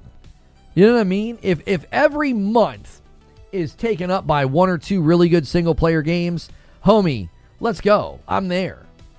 Like, wouldn't you rather the gaming year calendar be a cascade of single-player games that are purchased in large quantities by pockets of the gaming community? So, like, a bunch of people buy Resident Evil 9, and then a bunch of people buy Crimson Desert, and then a bunch of people are going to buy Pragmata, and then a bunch of people are going to buy, Control Resonance. Now, not every game was purchased by every person, but it's like a Venn diagram of people who are just, like, constantly buying those single-player games and keeping these, these companies in good profitable status. Isn't that better than getting sucked into one game that you play every day, all day, month, and you're like, oh man, that was so great. I gave that game 100 hours of my life and $150 from my wallet. Yeah, Belmont's Curse is this year. The gaming demands have ebbs and flows, says Dog Pound Gaming. Eventually it'll be suicide to jump into a live service industry, and we will get an influx of single-player projects. I actually think that, right, let's see, when did Elden Ring come out? 2022? Was it 22? I always forget when Elden Ring came out. Elden Ring release date. It was 2022. It was the same year as God of War, right? Yeah, God of War Ragnarok. Okay, 2022. Okay, so I believe next year will be the beginning of a couple of things. You'll see a lot of games influenced by Elden Ring. You've already seen it, okay? It'll be the beginning of that monsoon. We're going to get 7 years away from Elden Ring, and you're going to see tons of games that come out that look like, oh yeah, that was definitely influenced by Elden Ring. Oh yeah, this is definitely influenced by the Rise of Souls or single-player games. Oh yeah, Beast of Reincarnation is this year as well. Don't forget that Neo Berlin is coming out. Can I zoom? Oh, my zoom doesn't work. I got to rebuild my zoom camera.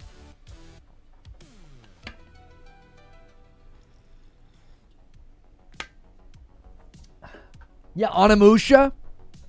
I'm going to be real with y'all. I'm going to be real with y'all. Be real, son. Be real. I tried to kill my father. No, listen. I think there's going to be a lot of delays coming soon.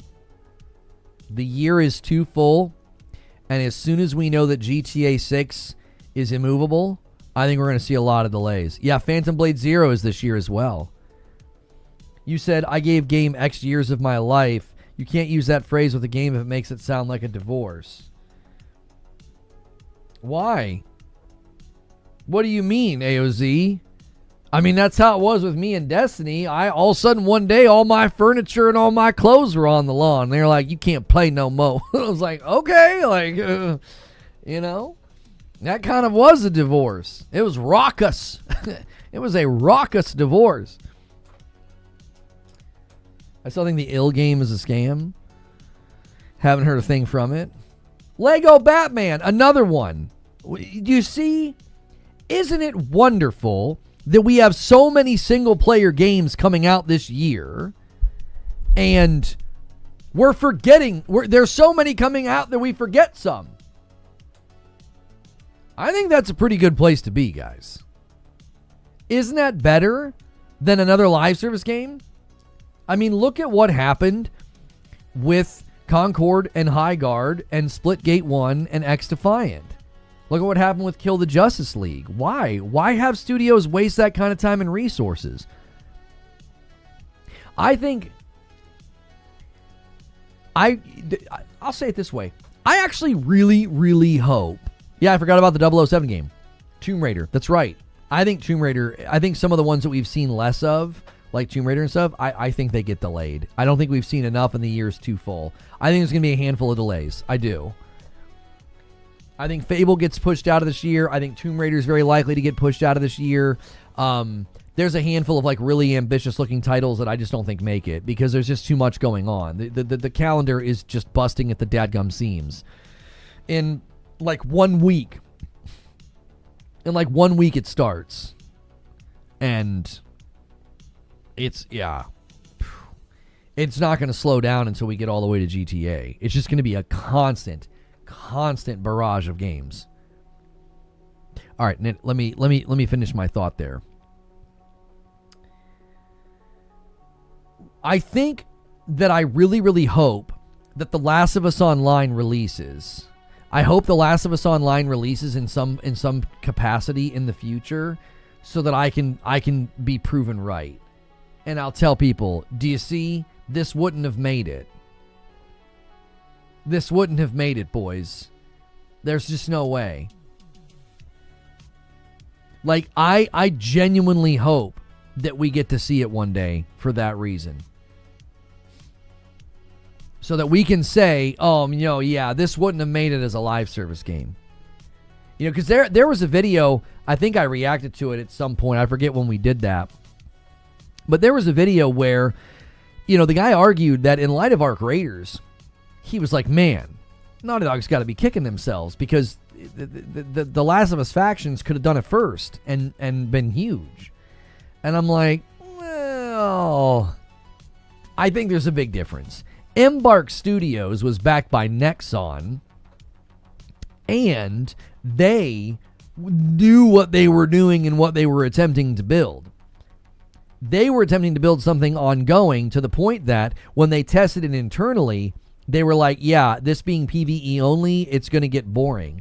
People aren't going to go the distance with it. So they made that hard, you know, they made that internal conversation, which, funny enough, what they did internally with their game is quite literally what the CEO of Nexon was hinting at when he said, hey, yeah, if you want your game to be successful, you're going to have to figure out why people didn't stick with it, why it didn't have staying power.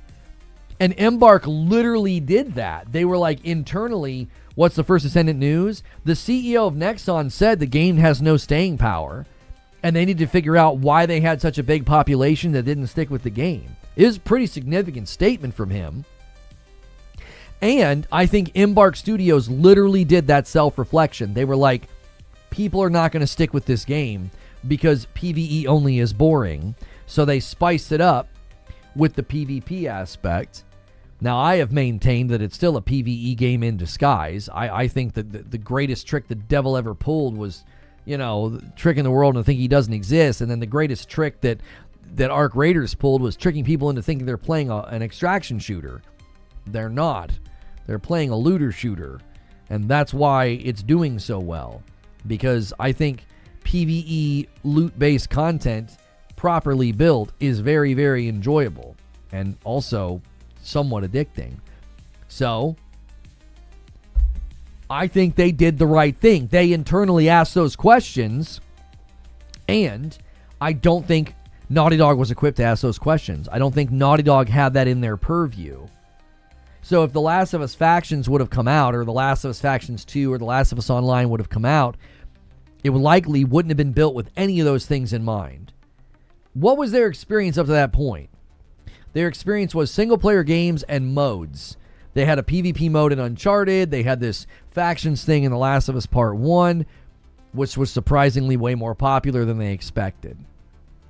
Well, doesn't that tell you something? Doesn't the fact that it was popular tell you that they're like, hey, we kind of struck it lucky, with respect to the popularity of that. We didn't really know that was going to happen. Well, why didn't they know it was going to happen? Because they don't have experience in this environment. To me, their new content's boring and repetitive, so I stopped playing. Well, and the CEO said that you would not fix the First Descendant with a simple patch. He said there would need to be structural changes to the game. He said the structure of the game, this was actually really interesting that he used this phrase.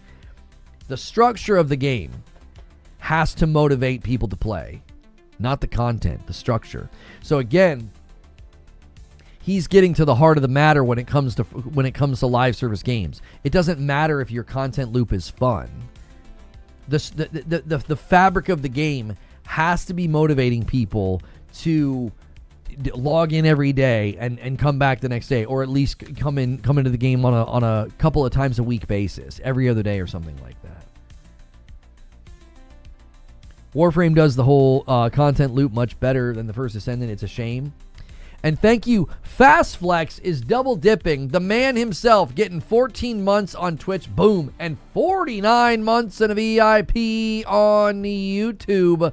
Boys, the clock is ticking. Let me put the clock up here for you guys. It's going to be, today is the 3rd of April, right? Set, start, show timer. There you go. That's how much time is left in the show before we go to the gaming roundtable.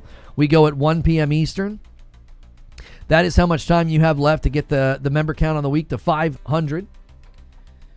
And then the rule is stretch goal has to be hit within the first hour of the show on Saturday. You can't do that at the buzzer ever again. That was misery. That's why Warframe has the structure and the content loop locked in much better. Well, and what's interesting about Warframe and like Tarkov and the Hunt Showdown is like these are games that have like curated their audience as well as their content over the years. And I saw somebody make the observation on Twitter this morning that Marathon has now dropped to the same number as basically Hunt Showdown. And it's like, so they're going in the opposite direction. A 5-bomb from Siege Master. Thank you so much. We're 9 away from 400. So basically what has happened is like Hunt Showdown, Tarkov, Warframe, over the years they've slowly built up to like this reliable base. So their player base like slowly goes like this and then it hits like that plateau. Marathon's going in the opposite direction. It's like Marathon's just going like this. Our gifted memberships RNG. They're based on how often the person engages with the channel, watches the channel, things like that. Moore's Law is dead. Says the PlayStation Power Saver mode changes usage to 4 chords, 8 threads. This is the exact specs of the new PlayStation handheld. PlayStation patches Power Saver mode to the old PS5 STK versions. PlayStation implemented Power Saver mode for PlayStation handheld backwards compatibility. The new Play Go system that allows developers to organize an asset texture system for each PlayStation console. PlayStation is winding down. Okay, yeah, we already read most of this. So that'll likely end up being the show on Monday. I'll have to take some time over the weekend to kind of research that. That'll likely be our show. There is some very interesting things coming out about the future of PlayStation hardware. So if you guys haven't hit the like button yet, man, thanks for a strong Friday, man. There's a lot of you here, and let's wear that proudly. Let's get to 300 likes. That'll be an incredible achievement today with all the folks that are here. We need Slay the Spire 2 on console. Indeed we do. Slay the Spire 1 is there, so I mean the sequel will inevitably come. I know Mugenics is also targeting console. They just make you grind the same isolated dungeon over and over again. I remember saying that about the First Descendant, that the reason it was so easy to play is the same reason it's easy to put it down. Right? Like, it's the same reason. It's really easy to play the First Descendant. That's also the reason it's very easy to put it down. It's mindless. It's super forgettable. It's like, yeah, I didn't have a bad time. It wasn't like I played it and was like, that sucked. That wasn't fun. It's just, yeah, that was forgettable. First Descendant devs had a stream yesterday. It seems that they are going to at least try and fix it. According to Nexon CEO, they have to figure out why the population didn't stick. They're not going to fix it with like a simple patch. That's what he said. He basically said, you're not fixing this with a simple patch. And I think he's 100% correct. There's no way you're ever going to approach a game like the First Descendant and just be like, hey, we did an update. Isn't this great? In my show open, I said, it really reminds me. I was in LA in 2019 for E3, and I was at a closed-door Anthem event. And they were talking about how they were going to turn the game around. And unfortunately, there was a content creator there with like zero self-awareness who like hijacked the entire meeting and just kept talking about what he thought and all his ideas. And it was just like he just absolutely monopolized the time. And he, at some level, he hurt the meeting, I think. But the mistake that they were making at the time, and this is something that I said when I got back, is they were fixating on all the wrong things. They were fixating on like, well, we're going to add content and people can do this and people can do that and this, that, and the third. And I was like, okay, you're basically putting Band-Aids on top of Band-Aids. You've got to treat the wound first.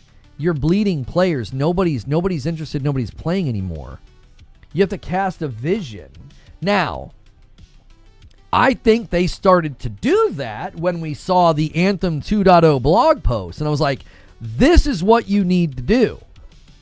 You need to cast a vision for where the game can go, where you'd like it to go, and then walk through how you're going to get there.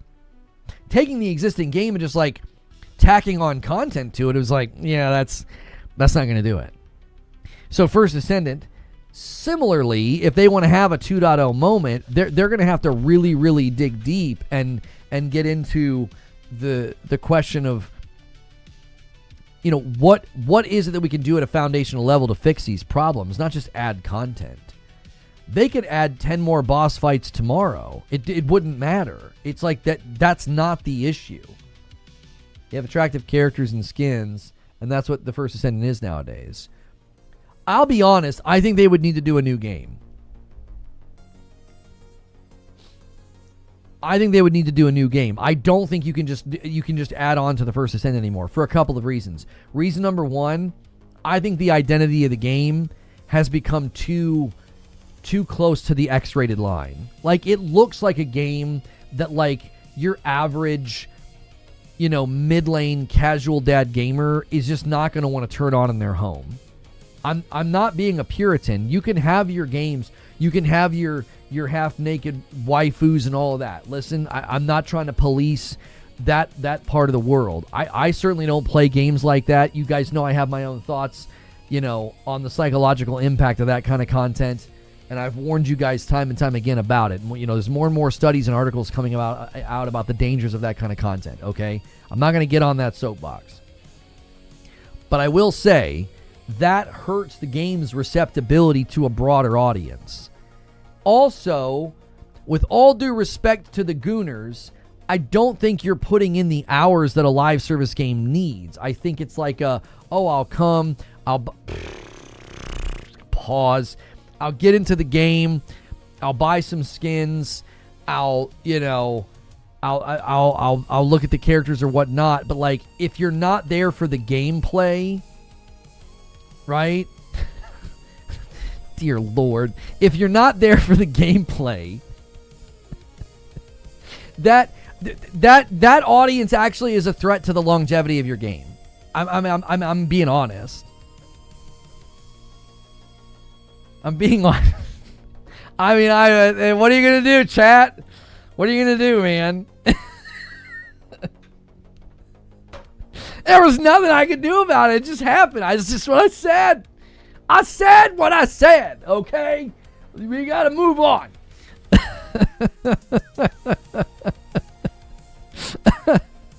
Do not come. That was one of the funniest. I don't care who you voted for. That was money. That was absolutely hilarious. That whole bit with her saying that and him saying it's ridiculous. Anyways, we're done. We can't talk about this now. No, I genuinely mean that. I actually think players like that are a threat to your live service game because they're not engaging with the game for the content. They're there for the other stuff. Okay? They're there for the other stuff. So you listen, if you enjoyed that accidental bit, I need you to hit the like button right now. Let's get this thing popping, man. We're close to 300. That is funny. Let's see if that can land on live streamer fails, because that's a clip for the ages. Lord, have mercy. There's plenty of an audience for Gooner games, but it's also have meaningful content. Otherwise, it's just skin deep and forgettable. Here's the thing, Gunblade. This is my question. Is the Gooner audience looking for that type of game at that level? Like, I'm not saying all Gooners are the same, but we know there's a demographic of people that are trying to goon. Like, that's what they want from games, okay? That's what they want. The question is, let's say that there's 5 million potential customers of, a game like that. Like, they like to goon. They also want a looter shooter, okay? The worry that I would have is, are their player habits conducive to a healthy live service game? I'm not trying to be crass, but, like, my Freudian slip is kind of on topic, is it not? Like, if that's what they're hoping the game delivers, I don't know if that translates into healthy gameplay hours. You guys, we don't need to be gross about this. They are attempting to get something from the game that is not, a sustained gameplay session where they're running raids and farming dungeons and engaging with all your content. So if you take all the time to create like levels of content and in this sort of like spiral staircase of grind and power fantasy, and you got your loot tables well built, and they're like, yeah, I'm just here to goon. Like, I don't necessarily know if that audience is conducive to a very successful live service game. Now, people are going to point to Genshin Impact, Wuthering Waves, and they're going to be like, there are games where there is a huge aspect of success. And again, my worry and concern would be, is the success of Genshin and Wuthering Waves indicative of the fact that they're engaging with the shop and not the game? Is the money that Genshin prints, is it more in line with the fact that, like, they're not really there to play the game, they're there to engage with the shop? They're there to spend money. You understand what I'm saying? Like, I feel like that's not a good target audience for a live service game. I don't think so. Now, a publisher might say otherwise and say, these homies spend money. You get some whales in your game who want to buy a new waifu every 2 months, who want to buy a skin to make her parade around and be half dressed. They're gonna say, man, there's money to be made here, dude. These are some whales out there. Some of you will never admit the money you spent on these games. You'll never admit it. I'm just gonna tell you something right now. If you ever meet a woman in real life and you want to marry her, you're gonna have some awkward conversations. You know what I'm saying? You're setting yourself up for some awkward conversations. She's like, oh, you live a pretty stoic life. You have a mattress and no sheets, and you live off of a very small food budget. You have a pretty good job. You make pretty good money. What do you spend all your money on? Well, you see, you might want to make some life changes. You might want to make some life changes so those conversations are a little less awkward. But in all seriousness, like, I do genuinely believe that if First Descendant has a future, I think they have to fundamentally change the identity of the game. I don't think they could come out with another Gooner game. I think they could take the aspects of what they learned. You could certainly have pretty characters and pretty skins, but they went full. They went full, homies. I won't even show you the trailers for some of their newest skins. They're completely out of pocket. They're nuts. It's insane. I'm like, this is not a little cheek, you know, in a little cleavage. This is like, yeah, that character is basically naked. You know what I'm saying? They're wearing dental floss, bro. And listen, if that's what you want to do and that's what you want to play and those are the skins you want to buy, fine. I think that creates a stigma. I think there are lots of people that will not buy and play your game if that's what they're going to be faced with when they open it. They're just not going to want to deal with that. Like, dude, I'm not about to boot up your game, and every time I boot up your game, I'm literally seeing what amounts to right up to the line of X-rated material. Like, I'm not going to do that. I don't want that in my home.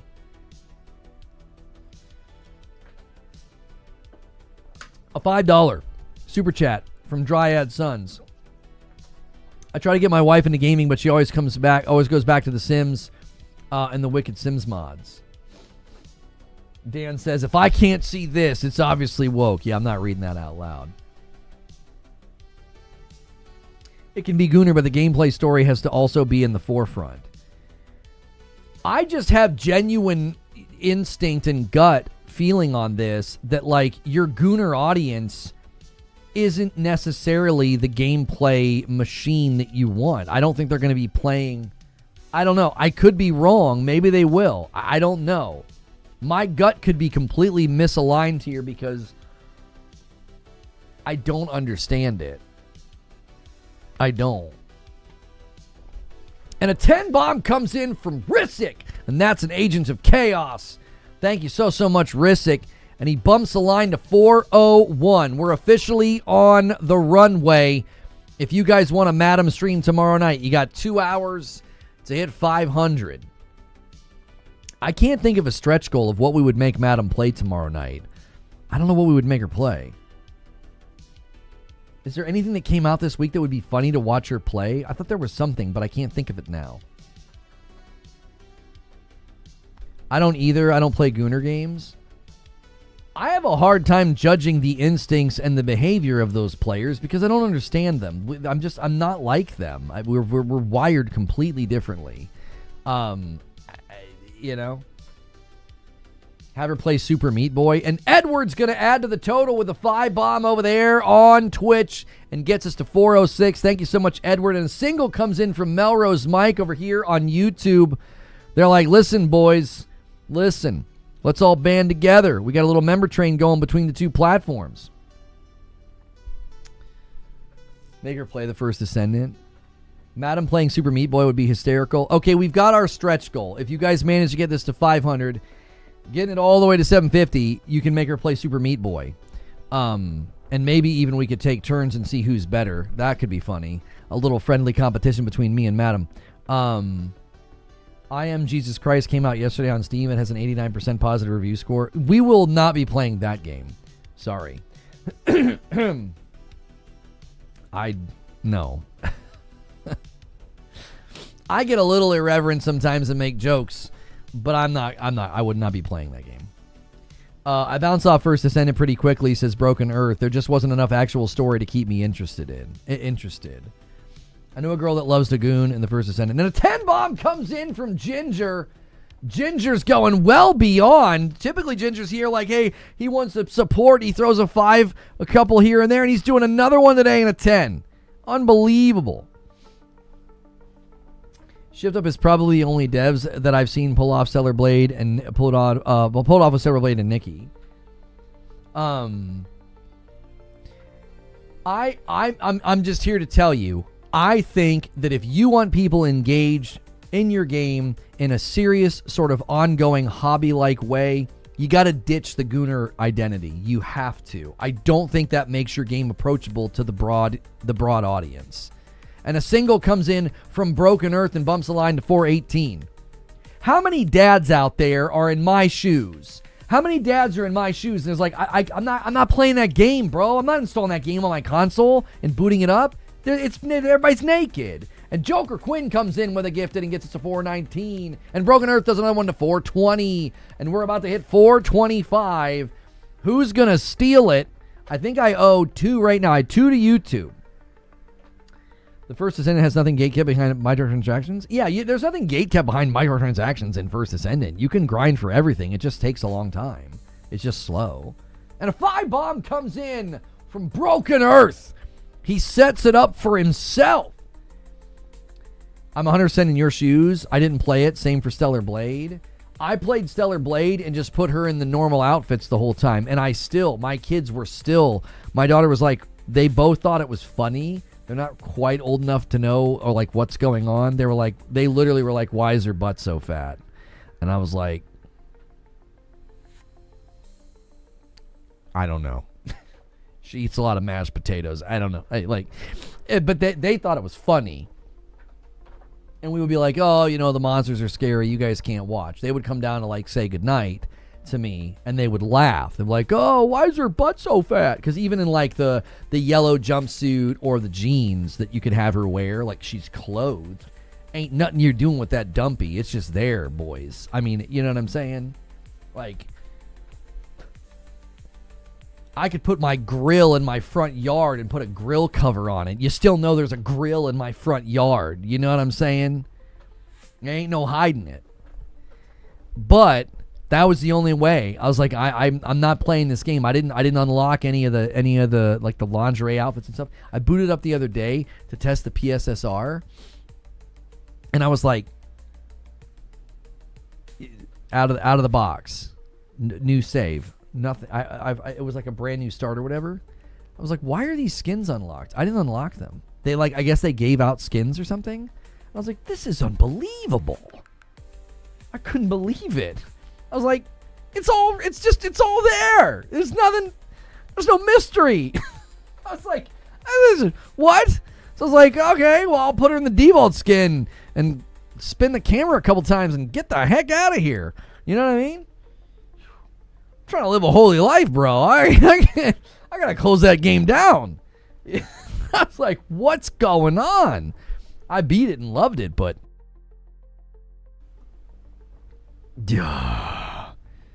anyways, pause. Anyone playing the First Descendant for a while is getting heavily burned out when you realize how microtransactions gatekeeping is. I mean, I totally get what you're saying. I can't talk about these games. I do 18 pauses a day. You know what I'm saying? I can't do it. I can't talk about these stupid games. I rolled credits on Stellar Blade and I loved it. The content was good. The combat was good. Golly frick. You know what? No. That's it. I'm done. I'll see you guys later. I'm kidding. Jiminy Christmas. My question is, why can't fan service be mainstream? Oh, no. I want to go back to the thing about the gatekeeping. You're not wrong. Okay? You're not wrong. I don't like a game that squeezes the player like that. That's like, hey, you could get this cool thing if you wait for 5 hours, or you could give us money. And it's like, really? Like, I call it the art of the squeeze, where progress is squeezed and bottlenecked, and then they're like, oh, it's a shame that this takes so long. You can just pay us money and we'll make it go faster. You know what I mean? Lono played Stellar Blade for the story. Right, and you read Hustler for the articles. No, I genuinely enjoyed the combat. It reminded me of Sekiro. I really did. I thought it was awesome. I'm looking forward to the sequel. You know. Hopefully they calm it down a little bit. I would enjoy a sequel where you play as Taki. I thought Taki was like about 15 times more attractive, and she also was just a cooler character. Like her outfit and her abilities were better. She was a better character. I don't know. I would enjoy a game where you just play as her. In any case, I think the First Descendant is at a point where they would have to leave that identity behind. They'd have to leave that identity behind and there is enough of a stigma, I think, where you, and I'm not being a Puritan. I'm not saying put all the characters in turtlenecks and sweaters. I'm saying you can have like sexy characters and sexy outfits. They went so far beyond that in the First Descendant.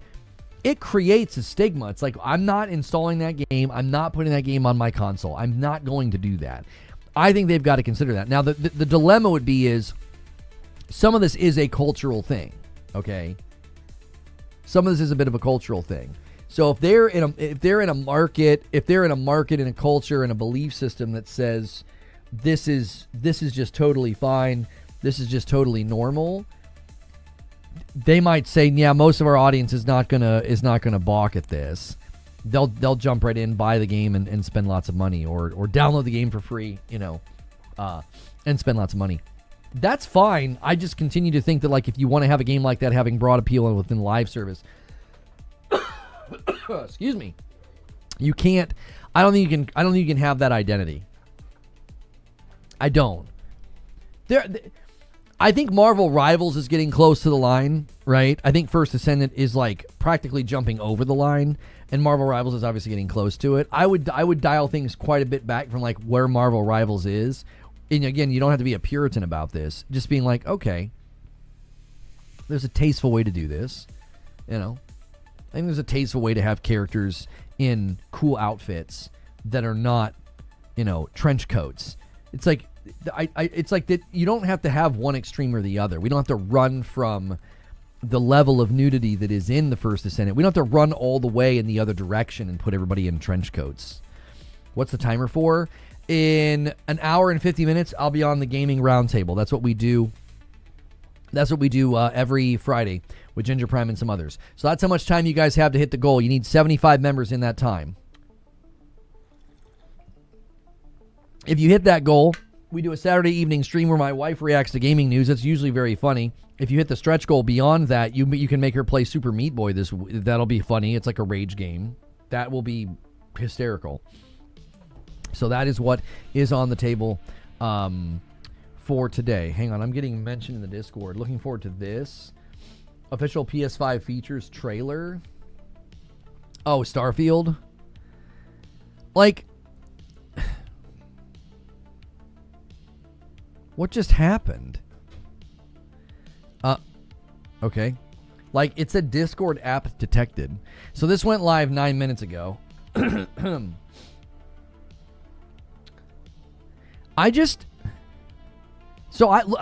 not kidding you.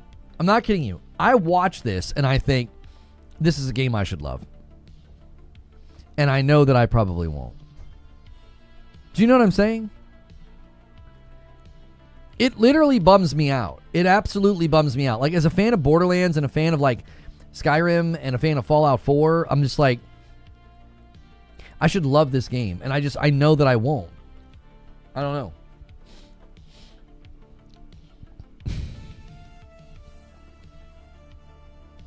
Like, cause this is not the experience that I would probably end up having.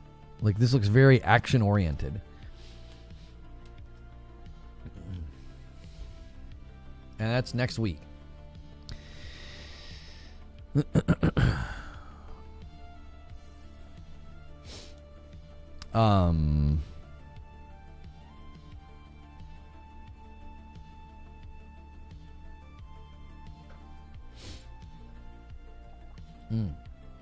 I beat Starfield single player. It was fun, and generally, I'm a multiplayer first guy.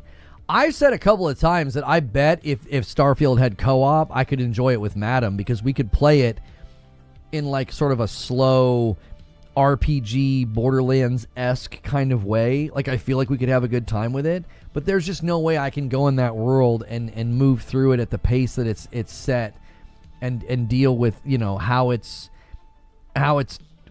made and wired and everything else. Like, I just don't think so. I don't think I could do it. I know for a fact that I would get very bored. Do we know who's on the gaming roundtable this week? I believe it's Chrono and Scrag again this week. He was trying to get another YouTuber, which he may get in the future, but I don't think he couldn't nail down a time. So, So, yeah.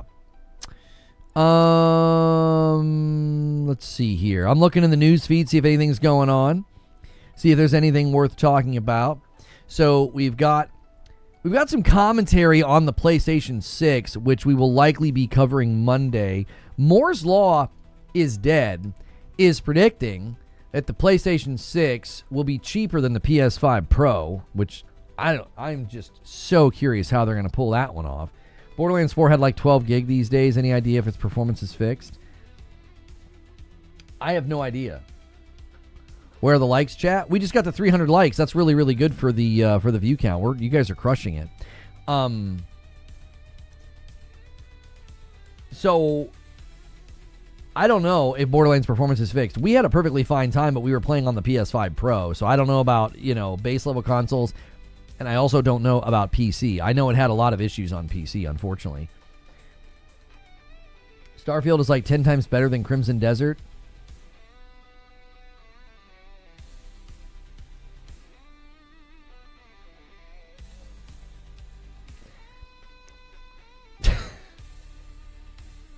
I mean, come on. I don't know about that. I was pretty hard on Crimson Desert because of the performance issues and like the controls and like the way that it launched. But I think the global score on Steam speaks volumes. They've got like an 81 locked in for Crimson Desert. Starfield score on Steam, it is. I mean, if you enjoy it more, that's great. It's really, really hard to disagree with the results, though. I don't know. You're saying 10 times better. Whoa, boy. I don't know, man. Don't care about scores? Your own personal assessment doesn't have to consider the scores. That's fine. What I'm saying is that it's really hard to think that there's a lot of people that agree with you. So, like, your opinion's fine. I don't think it's shared by most. I think most people would say Crimson Desert's a much better game.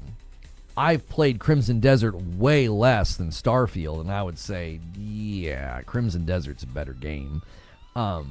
My issue that gets lost in all the bluster and all the frustration from fans of that game is that I was encouraging people to not pre-order because the marketing was very misleading and because I didn't think it was going to run very well on console. It still doesn't run very well on console. Digital Foundry is still, after all these patches, encouraging people to not use the performance mode.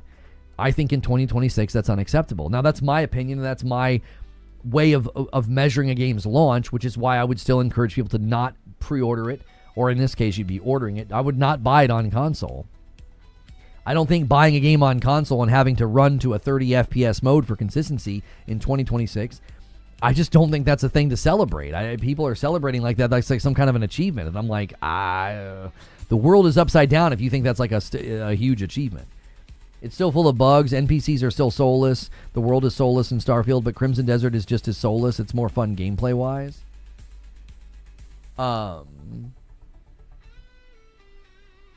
Having played both, Crimson Desert's amazing. I can't wait to play it every day after work, but I have a 5090. Did you beat Crimson Desert? I gave up after 70 hours. I'm going to be really interested to see where the player numbers land in a couple of weeks as people start to, like, explore beyond. Like, lots of people tweeting about it are saying they still haven't left the first area. I'm just curious how the game will age as people sort of, go beyond the I can't stop playing, I'm just exploring the map, it's so fun. Like, once you go beyond that, are people's opinions going to change? Are they going to be like, yeah, it's fun, it's a single-player MMO, but... And then they're going to have caveats and complaints. That would be my gut feeling on, like, how the game, quote-unquote, ages. So... I still think the critics scored it right at 78 because it globally has like an 81 or an 82. The critics aren't even that far from what the users think. You gave up at the 60 mark? I gave up on Crimson Desert at 42 hours halfway through Chapter 7. It's so dull. That's what I mean. Like, you were going strong for 42 hours, and now you're like, I just can't do it. That happened to me with Dragon Age of Veilguard.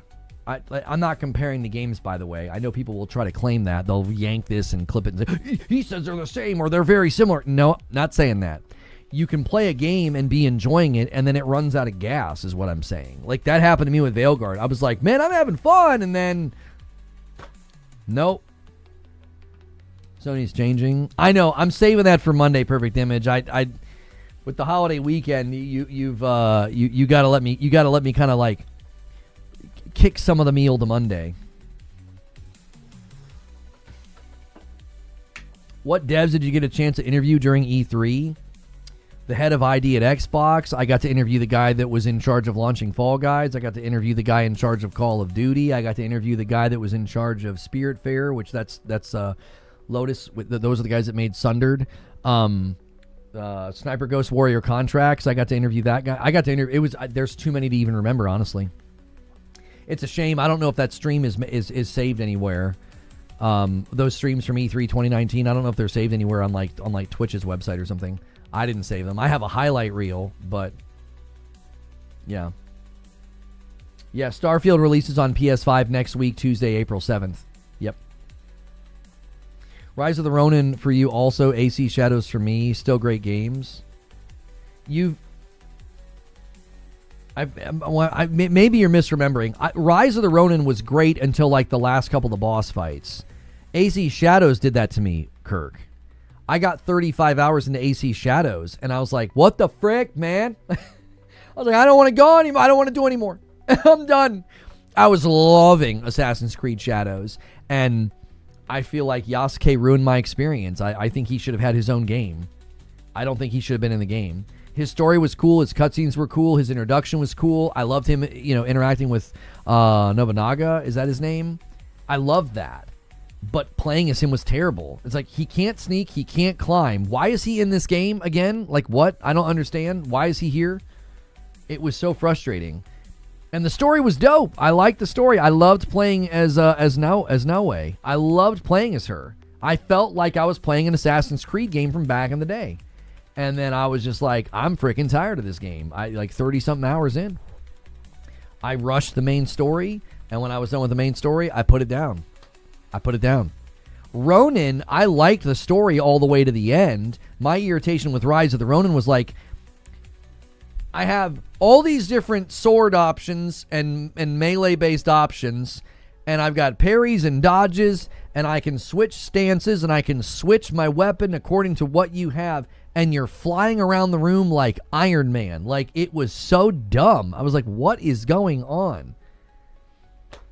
It was so frustrating. It was like the fights were so good. That was why I got so like enraptured and intoxicated by Ronin. The fights felt phenomenal. Performance and graphics weren't that great, but the fights were so enjoyable. It was so satisfying to switch characters and just beat the tar out of somebody.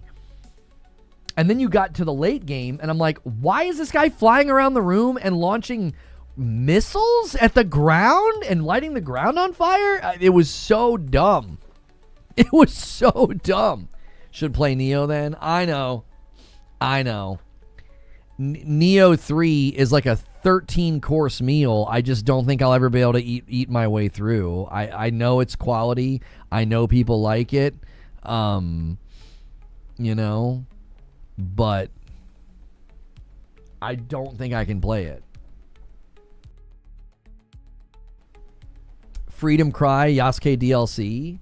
Yasuke was very fun to play as in combat. Outside of that, it was annoying to play as him. It was terrible. It was like, oh, there's something up there I can climb and get. Can't do it with Yasuke. Oh, I could sneak around. I could sneak in these. Nope, can't. He's just a giant lumbering machine of death. Yasuke was dope story and gameplay wise for me. You don't have to use him, but he's great in clearing castles quicker. I know. Here's what's interesting though, Yanadid. I enjoyed clearing castles as Naue because I loved all the sneaking. Yeah. Neo can be enjoyed, but you need a good amount of commitment. Oh, yeah. I was watching people's cuts. Broken Lobo was like putting all his clips and stuff on Twitter, and I was like, I can't hang. There's no way I'm going to be able to hang with this game. Ain't no way. Ain't no way, boys. I'm not going to be able to do it. I'm gonna get, if I don't get skill like shoved out by skill, like I feel like I'm going to get skill checked. If that doesn't happen, I'm probably just going to run out of time. Like there's I don't know. There's too many games coming out, too many things to play. How he gives Ninja Gaiden 4 another go. Such a fun game. You would probably have a better chance of seeing me play through all of Elden Ring again before I would play Ninja Gaiden 4. Nothing about that game spoke to me. I was like, this is fun. This is weird. This is tough. I don't even remember what I'm supposed to be doing with half the controls. I'm dead. Like, that was my experience with Ninja Gaiden 4. I don't know. I felt like a senior citizen on a trampoline trying to juggle. I was like, I am too old for this, and I'm not coordinated enough for this. I can't do it. The people that were laughing about that and calling it a rage quit and saying skill issue, I was like, I literally admitted to skill issue when I put the game down. I'm like, I'm not good enough for this. Like, it's like, skill issue. I'm like, yeah, I know. I said that. You can't really throw that in my face when I'm admitting it. It's like, you can't call a skill issue. I said I'm skilling out. I can't do it. I'm not good enough. I'm not. Yeah, I'll play 007 First Light. Are you going to play the octopus game? Oh, yes, I played that last night. Okay, so Darwin's Paradox is good, ... You need to know what you're signing up for when you play Darwin's Paradox. There is a charm to that game, and I'm enjoying it. But it plays a lot like an old school platformer. A lot of trial and error. The controls can get a little frustrating and a little wonky. Like, I would not say it's a particularly polished game. It's also a little disappointing that a game like that, if you run it in the quality mode and like there's pretty lighting going on and like reflections and stuff, and then it doesn't maintain 60 FPS. I'm playing it on the PS5 Pro, and it doesn't feel like it's very well optimized. So I had to put it on performance mode. So yes, I'm enjoying it. But you got to know what you're signing up for when you get into Darwin's Paradox. It is actually pretty frustrating at times because they set up the platforming. It feels more like a classic platformer from like the Nintendo era. So it's satisfying to go through an area. I think my biggest point of criticism is the loading takes too long. You'll like make a mistake and die, and you're like, okay, let me try again. So the checkpoint's great. It's like it's right there. But you're just sitting there waiting. You're like, okay, anytime now. Like, so it has like an old school feel. I think that gives it a lot of charm, but I think it can be a little rough around the edges. So just know that if you get Darwin's Paradox, like it's a satisfying game. It really harkens back to like the old school platformers from my childhood that are tough, and you got to time things right, and the controls can get a little wonky, but there's a charm to it. There really is. So I'm enjoying it, but I would say just go into it with some caution that it's not very well polished and optimized. So, did you ever finish the game? Did I ever finish what game? What game are you asking me about? It's only $25, so not a huge loss if you don't vibe with it. I did misremember then. I liked Yasuke. Shadows is great. Just the same offering for about 100 hours, but escalated over the span. Not a ton of variance in the loop. That was the thing that killed me, Kirk. That was the thing that killed me. It just felt like the same thing over and over and over and over and over and over and over and over again. I was like, oh my gosh. Some of that was my own fault. I was just clearing the map, and I probably shouldn't have. Those gauntlets and runbacks in Silksong, I don't know how I finished the game, but I never want to go back. I didn't put Silksong down because it was too hard. I loved it. I loved the boss fights. I beat one of the bosses that they had to nerf, and I thought he was fine pre-nerf. I sent a super chat. Oh. $2 super chat. Silksong and the runback for you didn't like it. I'm not sure what you're saying. There aren't runbacks in Darwin's Paradox. Like, it puts you right at the start of where you just died. The frustration is the loading time. Like, I'm fine. I missed the jump. Cool. I'll try again. Great checkpoint. But you're literally just sitting there. It's really awkward. It's like, load the checkpoint. It's weird to have such a like small, not super demanding game have issues with both performance optimization because it doesn't run well in quality mode. It's very stuttery. And beyond that, to have like long load times, I'm like, what are you loading? It's a platformer. Like, what's going on here? Just respawn me. You kind of take those feel-good, clear-the-map games for granted, in that if Ubisoft stops making 15 of them, we won't hardly have any. I think Yote was perfect in that regard. I don't think Yote made a misstep or hit a wrong note. The way the map was set with respect to density, the way it was set with like discovery, I thought Yote was magnificent in that regard. It felt wonderful clearing the map in Yote. It felt diverse. It felt varied. It felt rewarding. They nailed it. They nailed it. AC Shadows was like, do you want to do it? Do you want to do this? You want to do this? You want to do this? This? Cool. Thanks for doing all that. Okay, travel 20 yards and you can do it all over again. It's like, huh?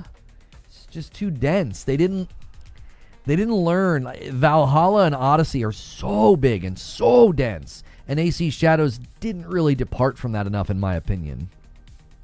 They just didn't. So, Bungie told Sony to cancel TLOU online so Marathon would have less competition. That's it. That's it, boys. How is Yote Legends? They just added a raid. No, the raid launches 1 week from today. You just described Crimson Desert. I think that's why people like Crimson Desert. They're playing it like a single-player MMO. I think people are going to hit that burnout wall after about 100 hours, but hey, that's great value. You can't complain about that. That's really good value. So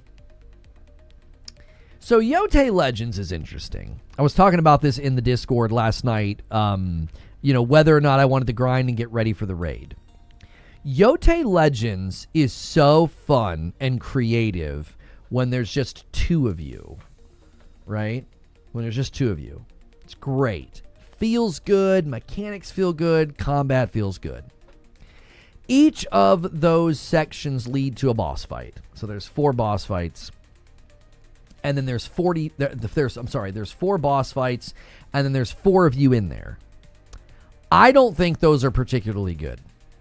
I don't think it scales properly. I think it's chaos. I think it's spammy. And I think it's hard to even know what's going on. When we finally beat the boss, it doesn't feel like a monumentous moment.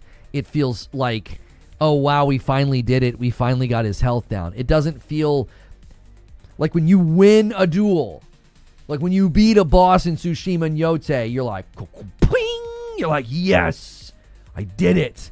You're hitting those parries and you're flowing. It's just awesome. It's art in motion.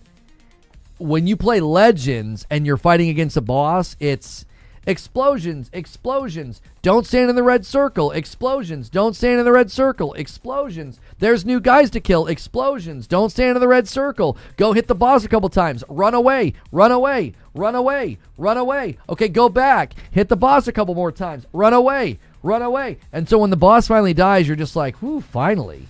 It doesn't feel that satisfying. It's like the spectacle's great, and then the execution is like, yeah, this isn't that fun. The 2-player missions are so fun, and then the boss fights are like, I didn't kill a single boss in Ghosts of Yote Legends and feel like, oh, I want to do that again. It was like, yeah, I think I'm good. Like, the grind is fun.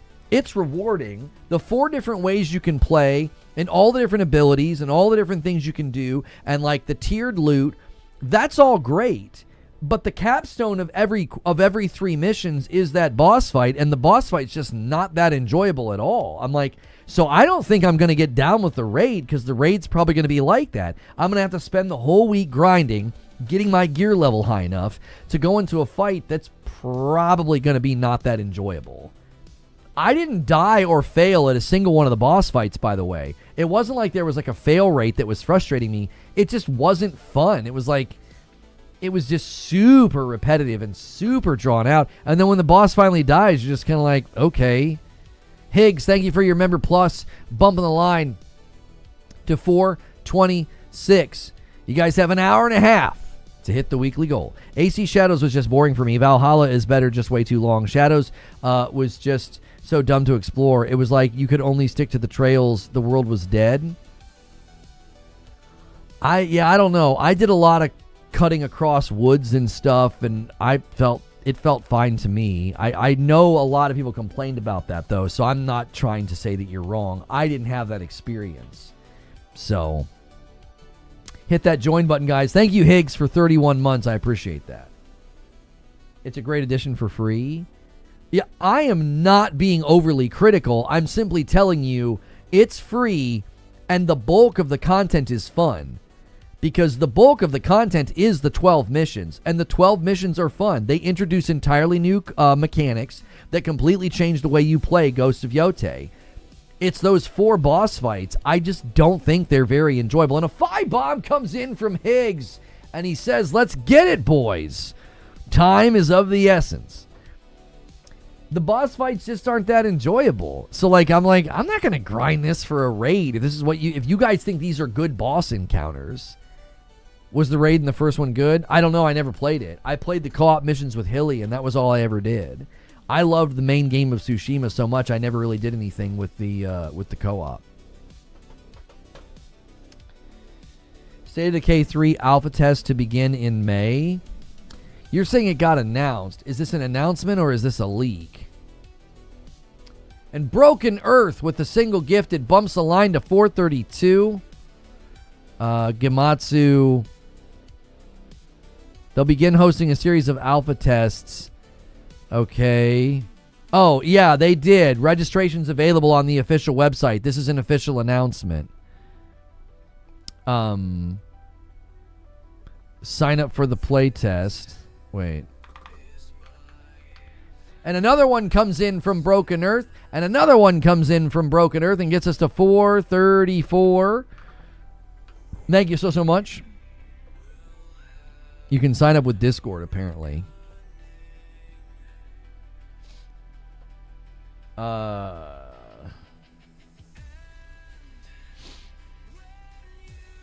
that's fine. Join. You're on the wait list. Okay, I'm on the wait list. I'm not going to join their Discord server, but there we go. And another one comes in from Broken Earth. He's got us 15 away from 450. You guys need to band together and do some 5 bombs, and you'll get there real quick. Thank you, boys, so much for the ongoing support of the channel. I would not be able to do this without direct support, so we appreciate you guys so much. And a single comes in from Rissick. Rissick's always poking the line. And 36 months from Polarin. I have to remember to hit this when I'm watching on Purple. Cheers, mate. Cheers! And we're at 437 on the week. Thank you. I appreciate you guys continuing to tune in and support what we do here. It means a lot. Make sure you're also going through the rituals of hitting the like button. If you're not subscribed to the channel, subscribe to the channel. That supports me and helps me do what I do. To celebrate the 30th anniversary of Resident Evil and the launch of Resident Evil Requiem, the newest entry in the Legendary series, we created a limited edition set of PlayStation avatars. Oh, cool. Yep, new trailer for Starfield on the PlayStation channel. We watched it a little bit ago. And, yep. And then another one comes in from Joker Quinn and gets us to 438. Right? Mr. B says, streamers, you should react live to our 50 streamers video dropping tomorrow at noon Eastern time. You won't regret it. The video is insane. Not gonna lie, the game got announced like 5 years ago and barely has an alpha. They sure as heck aren't building the hype up. And Broken Earth with another one gets us to 439. Listen, this is your opportunity to steal a milestone, Twitch. Somebody's gonna bump the line by 1, and then you can steal it for a 10 bomb. They have more stream delay on YouTube. This is your opportunity, Twitch. Wake up, Twitch! There it is, 1 from Broken Earth. And here we go. I currently owe 3 to Team YouTube. We'll see who decides to steal this one. Do you see a bad phase of gaming because of console prices going up? No. I think gaming will be fine. I think we're going to go through a similar pinch that every other industry is going through, but, no, I don't think so. I think some of it's already leveling out. The RAM thing and the AI thing's already leveling out. It is. And Rissick bumps the line again by 1. So ornery. Thank you so much, Rissick. Thank you so much. I appreciate it. What's this here? I'm just looking at the news feed, see here if there's anything worth discussing.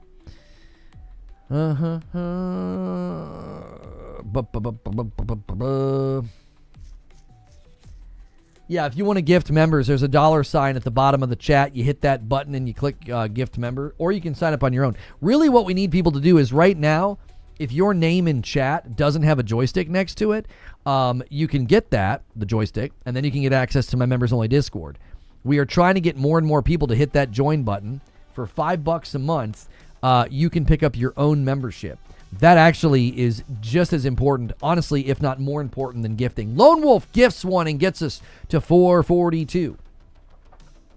If I could get 100 people a week to do that, at some level, that's equal to 500 gifteds. Does that make sense? Like, we need more and more people to do that, to buy in and become a member, get in the Discord, become a member of the community.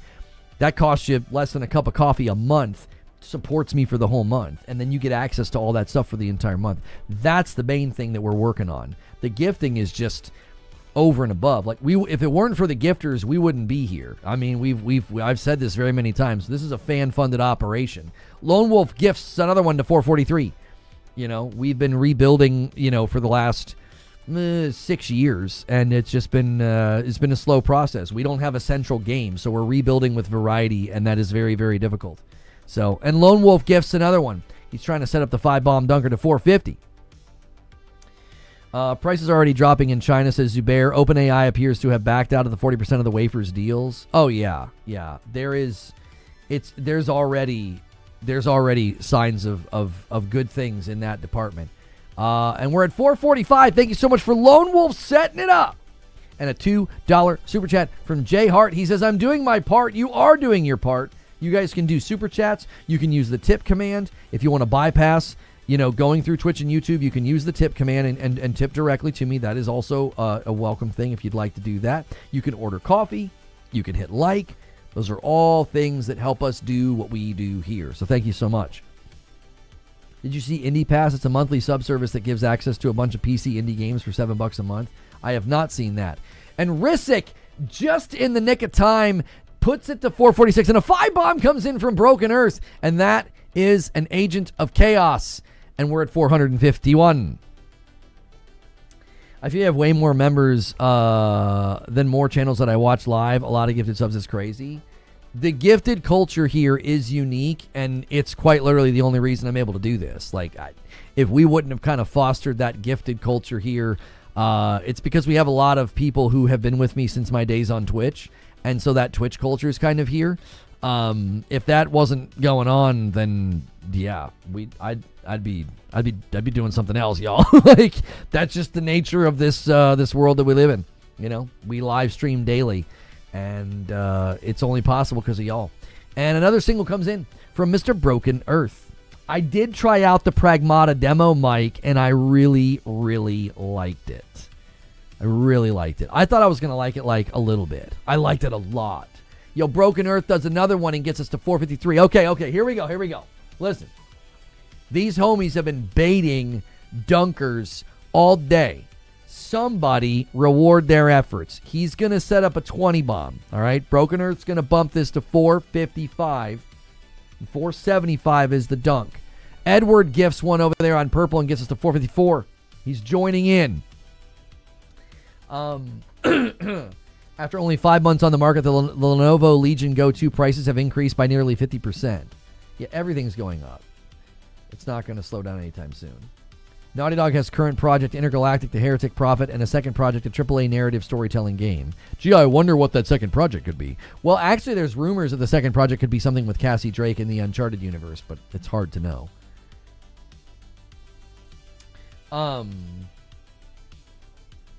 Thank you so much for Broken Earth. He did it again. There it is. It's 455. Here's your chance. Lona, will we be covering the initiative showcase next week? It's the indie initiative, isn't it? Like the III initiative or whatever. We'll see. It depends on time of day. Can you not gift on mobile? it's ill-advised to gift on mobile, especially on an iPhone. You're going to pay the iPhone tax. It's always better to do it in a browser. You can do it on mobile, but you're going to pay more.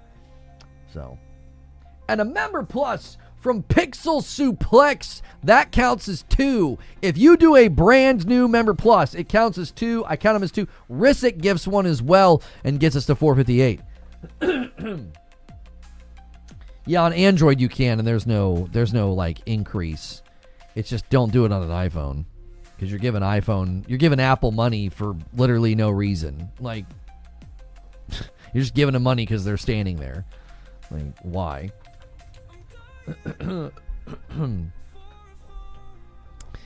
Xbox announced their showcase, followed by a Gears of War Direct on June 7th. Yep, we covered that. Android is $7.99. Oh, it sounds like it's better to gift on browser for Android as well. Twitch is weird. Twitch charges you $6 to gift one. It's better to gift a 5-bomb on Twitch. If you're going to do like 5 singles spread out throughout a day, you'll actually save money by doing just one 5-bomb. So don't do a bunch of singles in a day on Twitch. You're actually wasting money by doing that. Yeah. I don't know why they do it, but they do it that way. Xbox. God of War. No, Gears of War. GOW was, Gears of War first. Did you see Warren Spector's Thief PvPvE game is shifting direction to solo co-op? I can see the article, Necro. Don't worry that you got bopped by Nightbot. What do we have here? Warren Spector's multiplayer Thief successor changes direction. Instead of PvPvE, it's now focusing on 2-player co-op and single player. And Rissick gifts a member and gets us to 459. Other side says that as development has progressed, it's becoming clear that single player and co-op is just more fun. Interesting.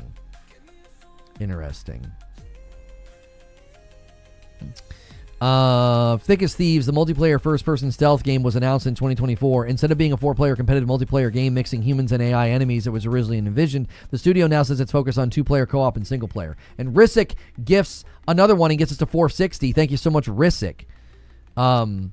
First revealed Thick as Thieves, we intended to focus on PvPvE gameplay. However, the development progressed and the world of Killcairn has come to life. We found that we were having more fun with solo and co-op play. Other side wrote the change on Steam.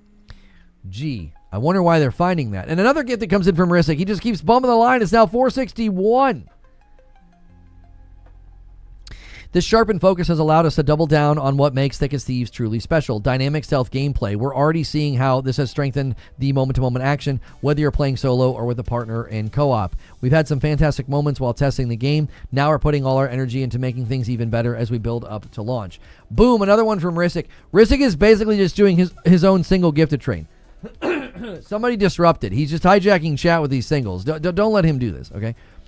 As Assassin's Creed Shadows support comes in... Wait, hang on. That's not an article. It's something of a surprising change in direction, given other sides previously expressed excitement about the multiplayer component, but as I said, I'm calling it a good thing. Other side's top guys are Paul Newhart and Warren Spector, whose groundbreaking immersive sim designers ironically played key roles on pretty much every sim of note in the 90s except for Thief. To have them leading a modernized take on the series, which I dearly love, even the third one, is a tantalizing prospect, but I don't think a competitive multiplayer environment would really play to its strengths, and having to accommodate that aspect of the game would inevitably detract from elements that could make it truly shine. Right, like, I think you're going to see this more and more. I think you're going to see more and more people realize that, like, PvPvE is really, really tough to make work. State of Decay 3 first in-game sneak peek. Okay, so they uploaded this 59 minutes ago. That's not in-game. That's clearly not in-game. That was freaking real world. Yeah, it's just a helicopter flying around.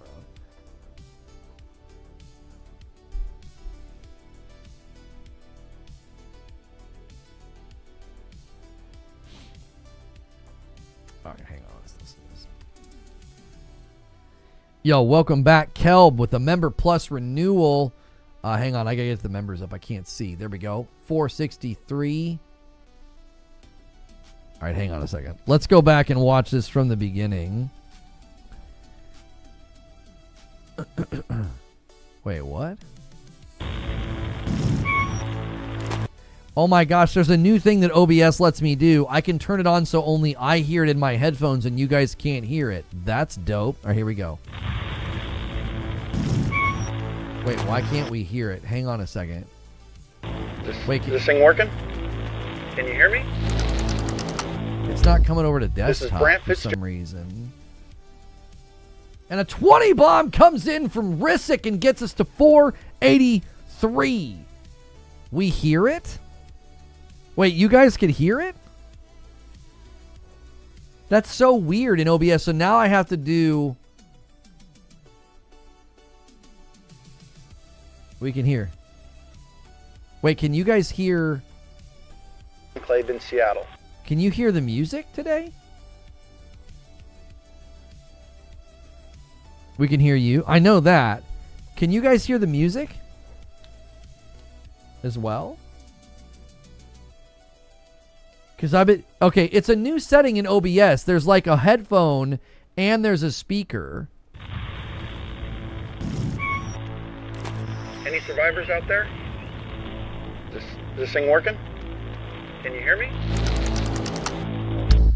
This is Brant Fitzgerald from the Undead Labs Enclave in Seattle, and I'm broadcasting this message to the State of Decay community.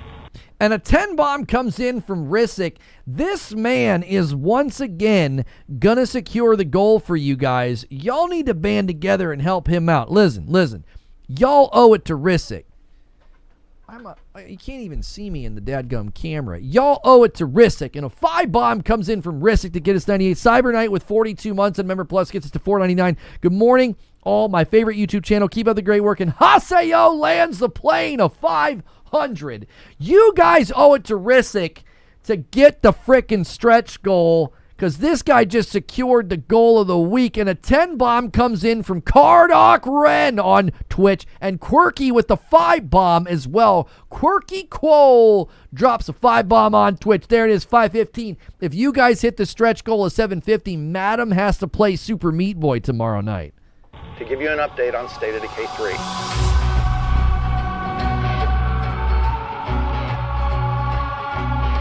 Over the last few years, most of the team's been doing updates for State of Decay 2.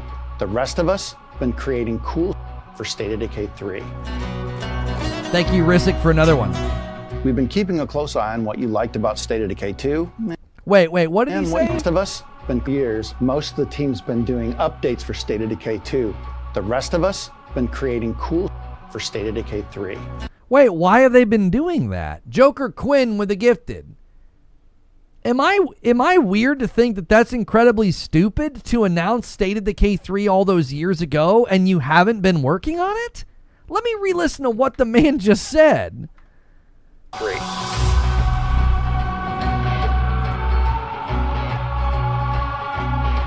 Over the last few years, most of the team's been doing updates for State of Decay 2. The rest of us been creating cool for State of Decay 3. That doesn't make an ounce of sense. So what? For the last 2 years, most of the team has been working on State of Decay 2? Why? You announced State of Decay 3 like 7 years ago. Huh? What in the world have they been doing? I can't believe you would say that out loud. Like, hey man, we know we announced the game 6 or 7 years ago. Well, we spent the last 2 years working on the old game. What? What in the heck? Well, the rest of us have been working on cool stuff for State of Decay 3. Why are you not all working on State of Decay 3? It's been over 6 years since you announced it. I'm telling you, this is an Xbox problem. They make their studios announce stuff well before they should. I mean it. I think they do it all the time. They're like, we need a trailer. Get us a trailer. They did it with State of Decay. They did it with Hellblade. They announce these games well before they should have. It's idiotic. That's the stupidest thing I've ever heard. We've been keeping a close eye on what you liked about State of Decay 2 and what you didn't. We've read your feedback on Discord. We've watched your gameplay clips and live streams on YouTube. We just got 3 in 1, baby. And through it all, we've seen how powerful and tight-knit this community is. That's all you got to do, guys. It became clear the community is survival and that we need your help. Oh my gosh. Okay, Mike on a mic with a single gifted. Thank you so much, Mr. Mike. And then Broken Earth with a $5 super chat. Cough, cough, Elder Scrolls 6. That is all. We all ask the same questions that we've been since the teaser of Elder at E3. That frame rate's rough. It's the old game. Oh my gosh. So you guys announced this. Listen, I really wonder what the Xbox boys are going to say to this. You announced this in 2019, and you walk out 7 years later, and you're like, yeah, we haven't even really been working on it. We've been working on State of Decay 2. Well, now we realize we're going to need your help to make it. What the frick? Is this game even going to come out this gen? Gee, mini Christmas. And if you've made it this far, great. Because starting next month, we'll be hosting a series of alpha playtests with the community. Listen, I'm not going to spoil the surprise for you, but I can say that it will feature 4-player co-op, some new base building and resource strategies, and a whole lot of combat. If scavenging supplies in the middle of a zombie outbreak sounds fun to you, then grab your ruck, pack some mags, and head over to our website to find more information and register for a chance to be included in the alpha. Okay, I mean, reading this in the best light, you could say, since it's a sequel, there's a lot of pre-existing things they can build upon, and if they're going to let you engage with an alpha, maybe it's closer to release than we've thought.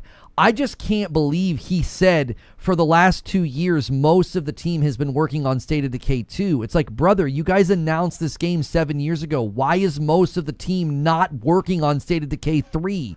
This thing could have launched an age ago if you guys would have been working on it instead of the last game. $5 super chat from Jack Garland. Looks like the development cycle was in a state of decay. Oh my gosh. If you don't get contacted for this round, don't worry. We'll keep your name on the list and have plenty of other opportunities for you throughout the year. We'll be sharing more updates like this throughout development to keep you up to date on what's new, what we're learning, and let you know about more opportunities to join the fun. Thank you again for your support and your patience over the years. We cannot wait to share more information about State of Decay with you. Remember, community is survival. Oh, God. I just don't even know what to say. I don't even know what to say. That's the weirdest video to drop after people have been waiting for 7 years. This is like waiting as long as we waited for Fable and then the Direct. It's like the footage they showed of Fable at the Direct. I'm like, that doesn't look like a game that we've been waiting on for 6 years. What is going on with the studios over there? What are they doing? It's like can you imagine other studios doing this? People be like, I don't understand what you've been doing. Imagine after all this time waiting for Wolverine if Insomniac walked out and did the same thing. They announced Wolverine in 2020 when they were announcing the PlayStation 5. They announced Wolverine, right? 6 years later, imagine Insomniac walking out and doing that and be like, we've been hard at work on DLC for Spider-Man 1, and we finally decided to start working on Wolverine. You'd be like, what? What have you been doing? Fable makes sense to me. That team had never worked on an RPG before, but this is weird. I cannot believe that that's the video that they dropped. Do you guys remember? Oh, isn't it beautiful? Another, I think, passive confirmation that when they showed State of Decay 3 gameplay, it wasn't gameplay. I was like, that's simulated gameplay. I said it about Fable, and I was right. It wasn't gameplay. I said it about Perfect Dark, and I was right. It was heavily scripted, heavily curated, not real, authentic gameplay. It was basically fake. They're like, oh, no, it was a real build. It's a real build. It was simulated gameplay. Fable was simulated gameplay. Perfect Dark was simulated gameplay. State of Decay 3, there's no way what they showed in that showcase was frickin' real or authentic. It's fake. It's fake as fake gets. What? You're doing an alpha in 2026? The game's been announced for 7 years? I am in disbelief that you would even say what he said out loud. For the last 2 years, most of the team has been working on the last game. Like, what did you say, bro? What the frick? Beta's gonna drop in 2028 at this point. That's right, Malice 1. They'll do a server slam in 2030. What is going on over there? Brandon of Doom with 2 months. Thank you so much. Gets us to 519. Listen, YouTube, I owe you a 5-bomb. Let me do it right now. Hang on, I got to refresh the chat. I'm literally baffled. Membership gifting. Guys, do me a quick favor. After I gift these 5, get the like count going and start working on stretch. You only have the first hour of tomorrow night's stream to hit stretch, okay? I'll be right back.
Okay.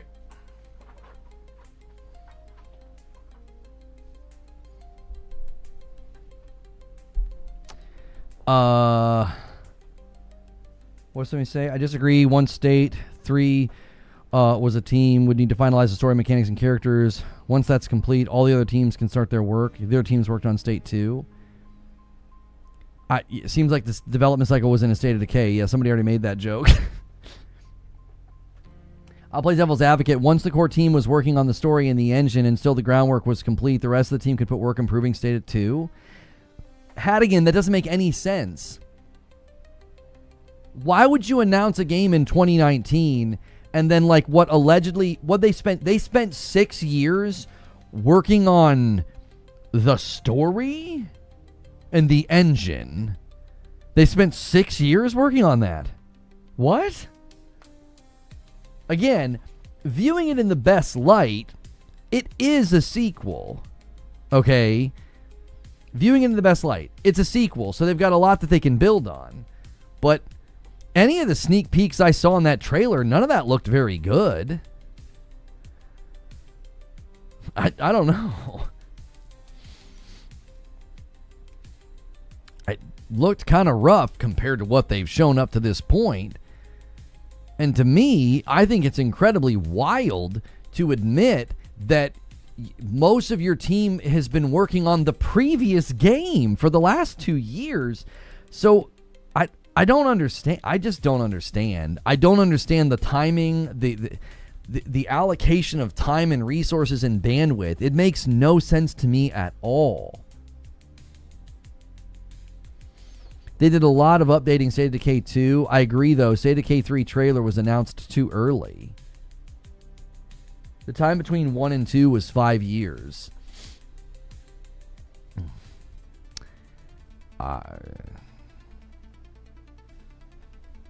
Here's the thing I wonder. I wonder if it's one of those situations where it's I think this is a Microsoft thing. It's an Xbox thing.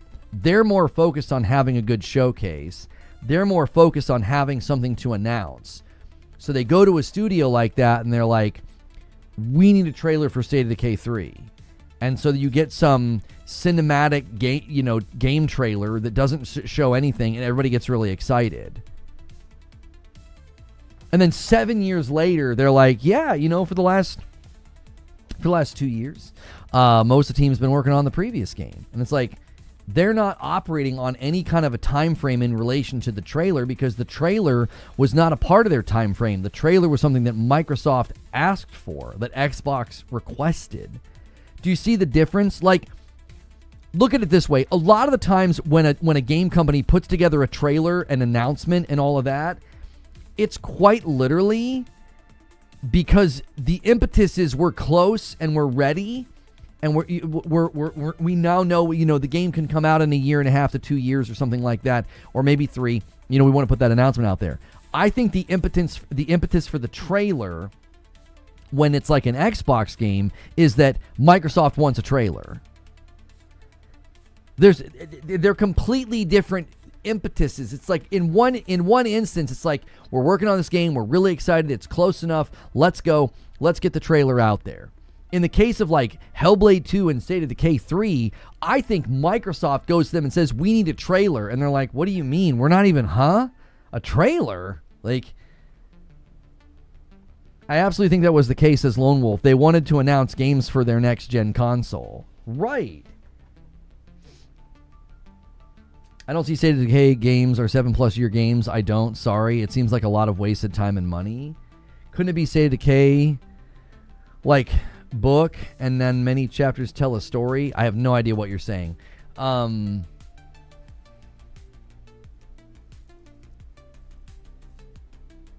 oh man, I just don't get it. That is absolutely the case. I 100% believe that. Right, I think it's completely different impetuses to why a trailer comes out.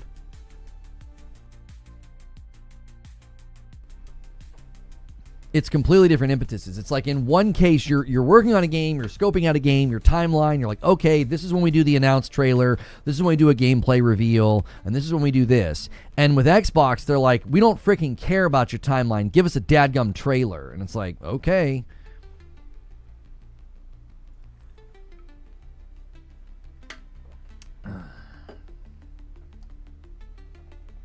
I present you with The Last Guardian. Happy Easter, thank you. Guys, in less than an hour, we're going to be heading over to the Gaming Roundtable with a Mr. Ginger Prime, as well as Chrono and Scrag. And let me set up redirect here so that I don't forget. There we go.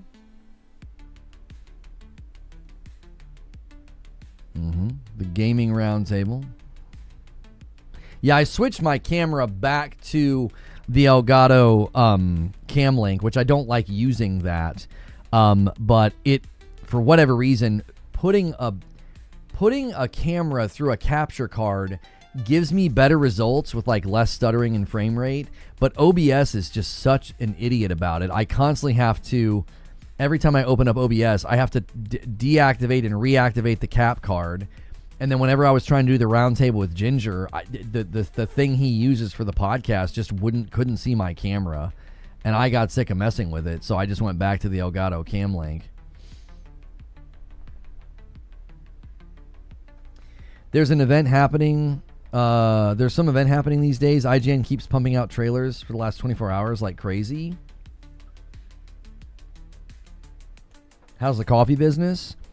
We sell a couple of bags of coffee a week. We haven't re-upped the dark, and our current light roast and medium roast are severely discounted. You can get coffee cheaper from us than you can the grocery store because everything's so expensive right now, which is why we're holding off on re-upping the coffee. It's just the world is a little upside down. So, yep, we had to pump the brakes on that. The state of the game is definitely decaying. The jokes are endless, boys.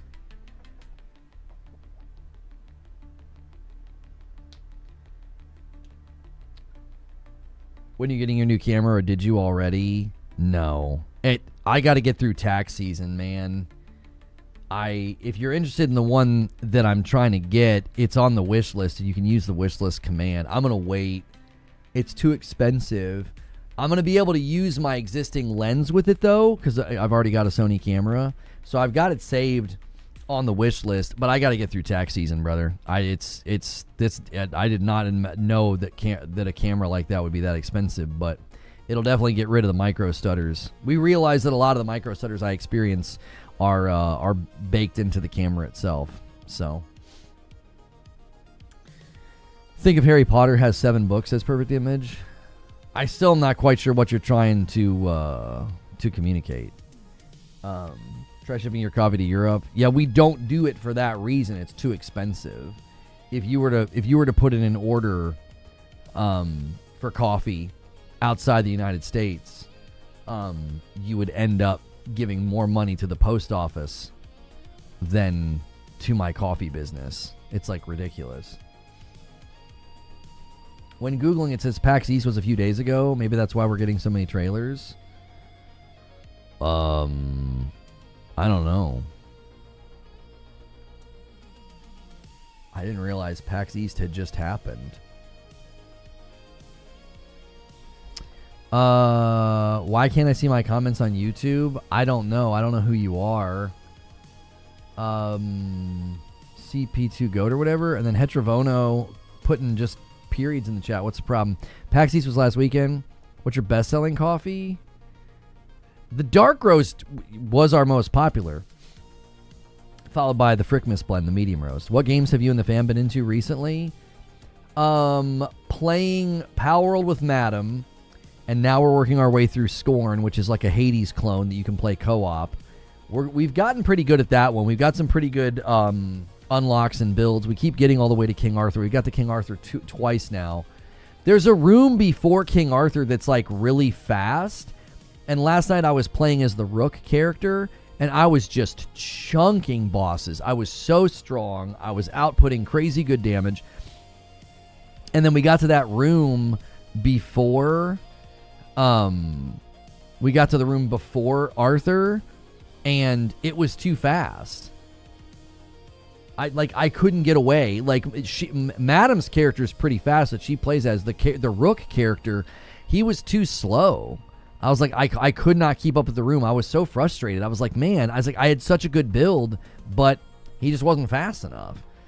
So it was one of those things where I'm like, I don't know if it's scaled that well to be perfectly fine throughout the entire run, and to get in the room before King Arthur and be like, I'm too slow to keep up with the damage that's going on in the room. Yeah, the Frickmas blend is still around. You can get that or the light roast right now. You can use the coffee command. You can go to reforgeroast.com. The bags are $10.95. We've marked them down significantly. We're trying to move through the inventory. Once we've moved through all the Frickmas and light roast inventory, I'll probably reorder the dark and just sell the dark roast. I think they're pushing State of Decay 3 like chapters, like a book. I don't think there's any reason to think that. There's no evidence in how they've marketed it or talked about it to think that. That's just a guess in the dark. That's just wild speculation. Image.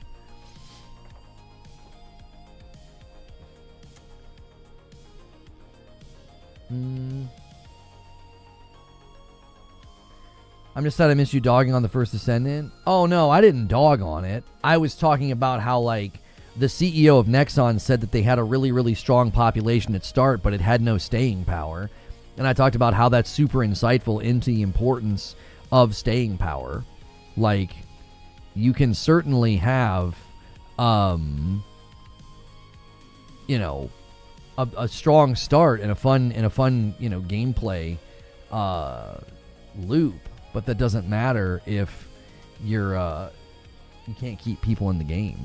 Like, it doesn't matter. It's like you can have a game that people, I mean, they had, you know, 250,000 people playing on Steam, and then within 6 months, that, you know, it kind of came crashing down. Bosses Alone didn't make them original. Yeah, well, and I at some level,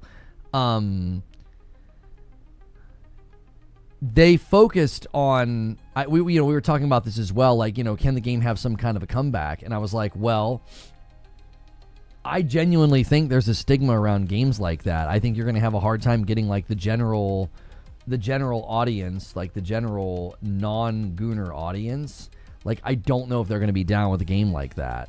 I think there's a lot of people that would gladly play a game like that, but it's difficult to, you know, to install something like that and boot something like that up on your console and have it in your living room, having in like a social space in the home where, you know, that's going to be what you see. I mean, they're pushing State of Decay Chapter 2, Part 1. International shipping sucks so bad. Been doing art, and the best marker companies are outside the country by far, and so they're like $5 or $8 a piece. Whew. First Descendant was just a crappy Warframe clone with worse microtransactions and grind. I mean, there were people that had fun, but I don't think it was like that extreme, but...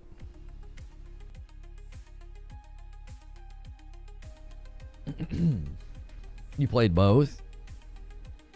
Yeah. Thank you to that YouTube comment, says Heterobono. My assessment of the First Descendant was I stopped playing for the same reason it was enjoyable to play. You could just kind of mindlessly play. Well, the problem with that is it's very forgettable. Like, you could just mindlessly play that game. You know. And that's also why it was very easy to put it down. Like, I would end a play session and I'd be like, yeah, I don't even really remember what I did. It wasn't that significant. It didn't really stand out apart from anything else that I played. What is this clip? Ginger posted another clip from the round table. Here, I'm going to give you guys a little sample. Like, Crytek knows what Hunt is, you know? Like, they know that they're going to have 30,000 players typically at any given time, and they're not expecting to go over that. I think so. Yeah, cut in here. I was gonna say, I actually think Hunt Showdown is really good to demonstrate the difference too, because they started in like 2018 and they slowly built to where the player base is now. Like, if you look at their player charts, it's like this slow sort of curation of an audience, and like they could probably afford to do that. Their budget's probably lean. Operational costs are probably a lot lower for Marathon to start here and to perpetually. I mean, if you go to the Marathon Steam chart, you just hit the max button. It hasn't even hit its floor yet. It just keeps declining. And Cryo Archive, I would argue, it looks to me like Cryo Archive expedited Exodus. Like, more people are deciding to not play now. It's like they didn't get the Cryo Archive and like hit a nice flat line where, oh, they got this core that keeps playing. I feel like Cryo Archive pushed people away, either because they thought, wow, this is way outside of what I'm able to do, so I'm going to be kind of done. This is almost like the first season wipe for people. They're like, okay, you just made it clear I kind of can't hang. And then the second big exodus will likely happen when that first forced wipe happens, because I think some people are going to say, not even in a rage, they'll say, well, you know, that was fun. I don't want to do that all over again. And then they'll just drift. The interesting thing to me about this game, they seemingly did the thing they told Naughty Dog not to do. It was like they launched a mode with a small team, and yet it was really expensive. And so it's like, to justify the game's existence, you need that small team game mode to be very, very profitable. And it's like, that doesn't seem possible. They made a game that people kept saying it's niche, it's hardcore, it's not for you. And I'm like, that doesn't seem like a game you should make with a budget over 200 million. Because Tassie's been getting all his info from Bungie, and he's saying whatever you think of Paul Tassi, he gets reliable info from Bungie, and he's like, the budget was over 200 million. So there's got to be some kind of an internal dialogue happening right now at the company. Like, I love how the auto caption did 200 million. It was 200 and then literally a 1 million with all the zeros. What do we do? Because I mean, you can figure that budget out just by going, okay, here's the head count for this many years, and there's no way that they're, working at poverty wages in Seattle. I mean, some are, but if you even have a couple of guys on the team that's making, $200,000 a year, 6 years, it's not unlikely that it's over 200 million. Yeah, that was what was rumored. This kind of really locks it in, though. Like, this is essentially where, with this information, we can do some real calculus. And I sat down and did the numbers. You would be asking, at a minimum, to break even where they sit right now based off the sales, the splits, obviously assuming for 30% for Sony and not some kind of special carve-out deal, which is very possible.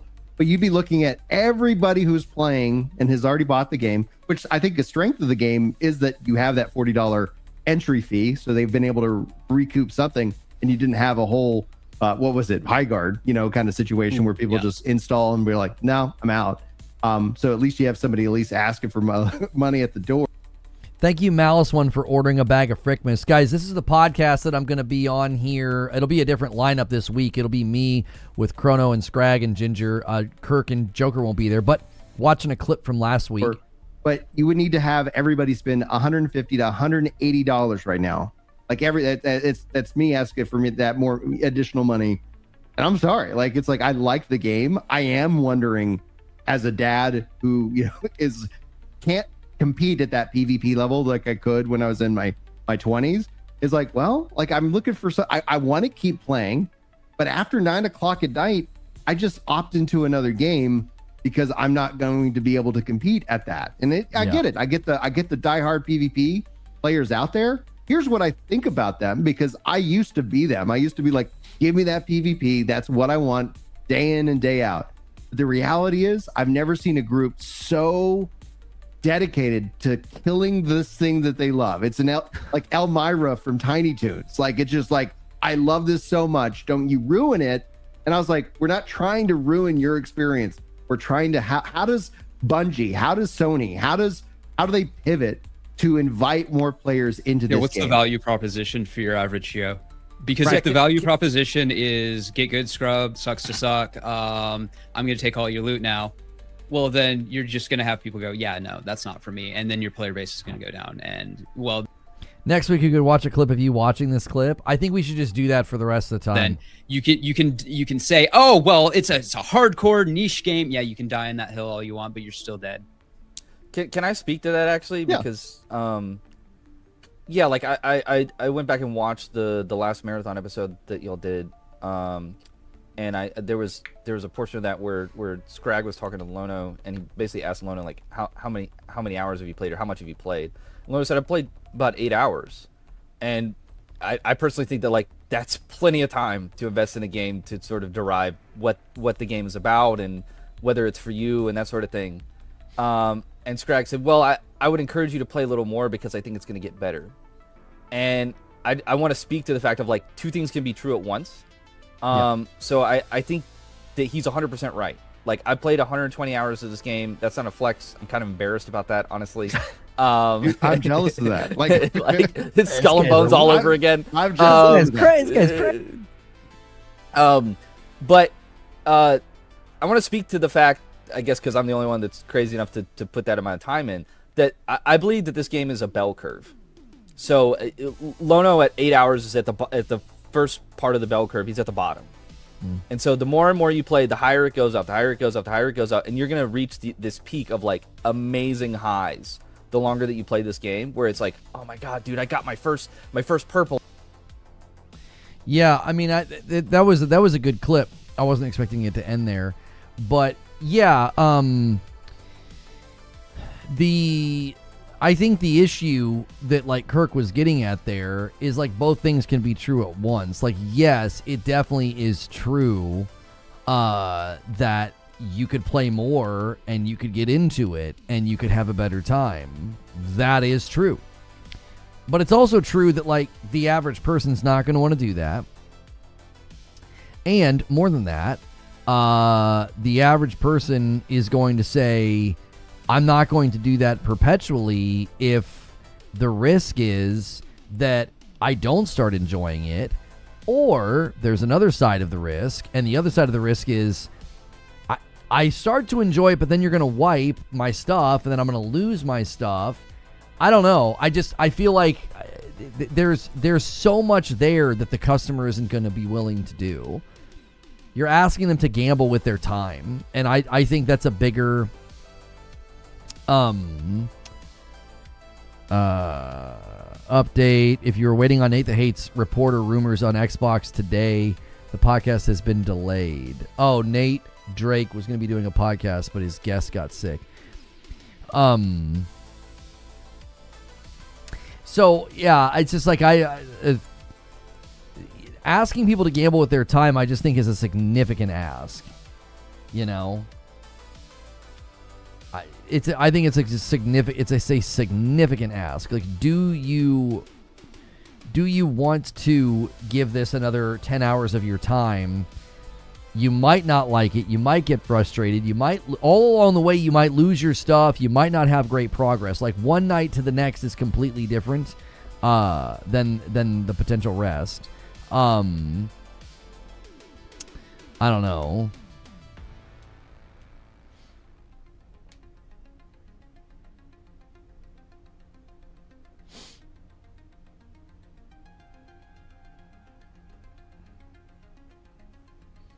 I like Kirk as the younger understudy. No. That's not true. He's got his own views and his own thoughts and his own life. Like, yeah, he's younger than me, but he's not like an understudy or anything like that.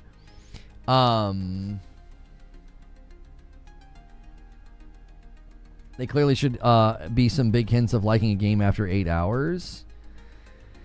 Well, and again, there's like layers of gamble. So you're gambling with your evening, right?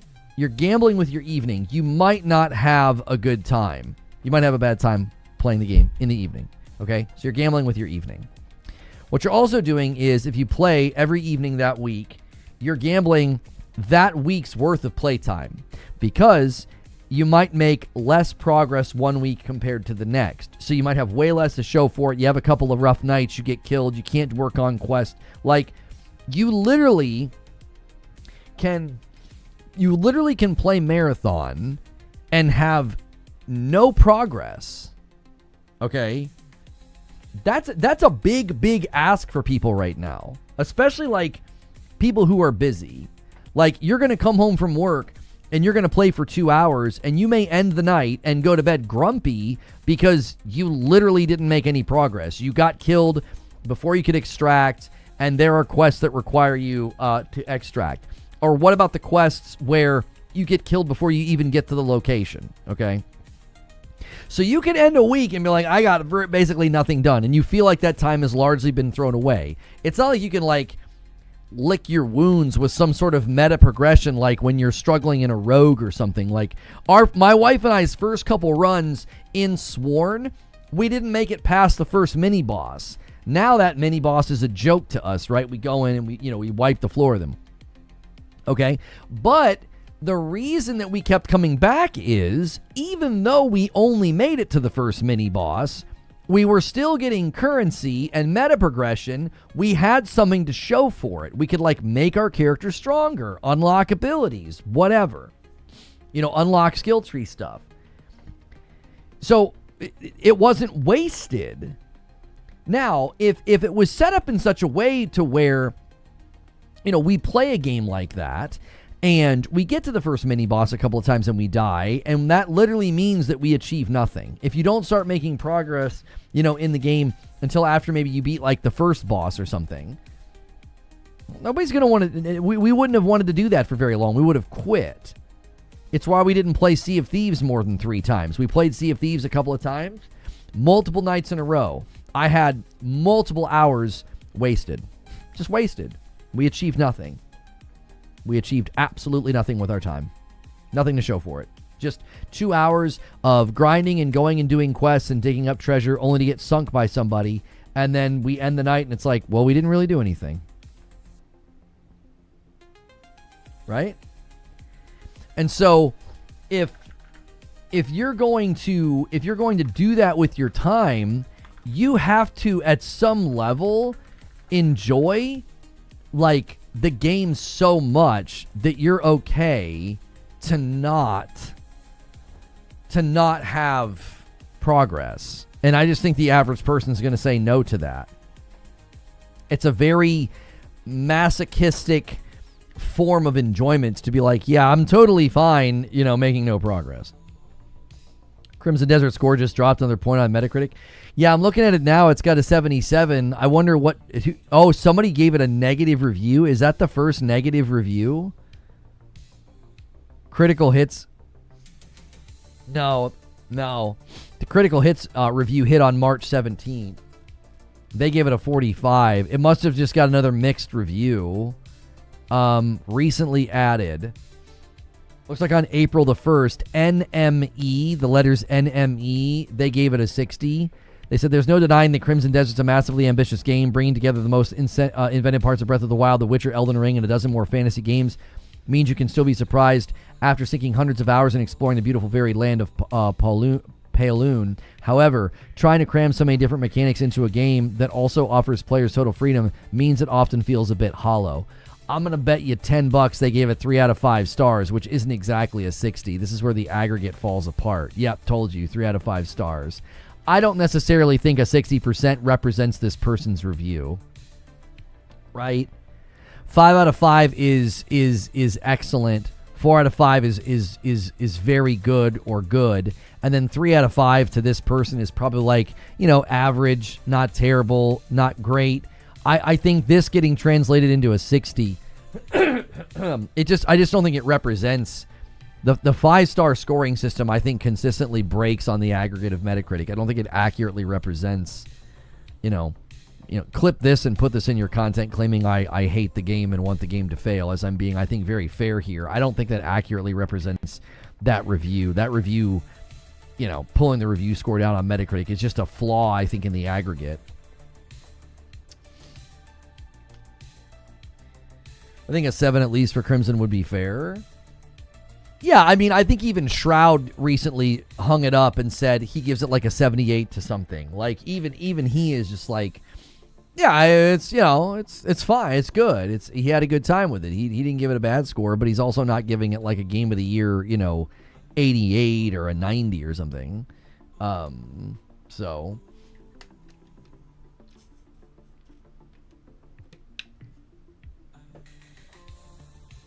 NME is a British outlet used mainly about music. Oh, they used to be mainly about music.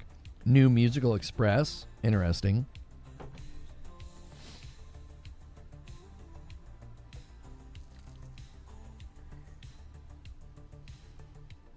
FromSoft Fridays, who remembers? Yeah, those were fun. Guys, in 30 minutes, we're going to be going over to do the podcast with Ginger. Crimson Desert is the best 8 out of 10 game I've played in a long time. 100 hours in, having a blast. But its controls are so broken. Yeah, I don't know just how much they're going to focus on that. I feel like they've got other things that they're focusing on. At least that's how it feels to me.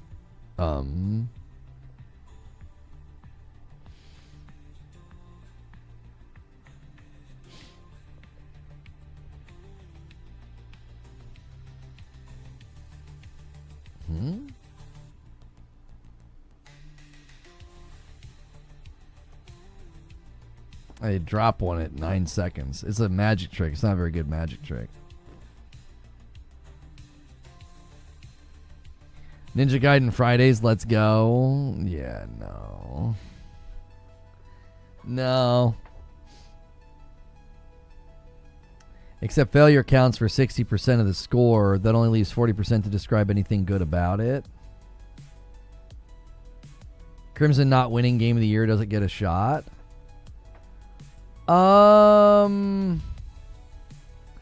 Yeah, I mean, I don't know. There are people ardently arguing that it deserves, that it deserves Game of the Year. And I'm just kind of like, I don't know. I get that they've done an excellent job, fixing it, and it certainly is better. And people are very, very, very much saying that it deserves Game of the Year, or that they've done such a good job turning it around. I just don't think so. I don't think that the average outlet is going to go back and say, yeah, we're going to change our score. Do you know what I mean?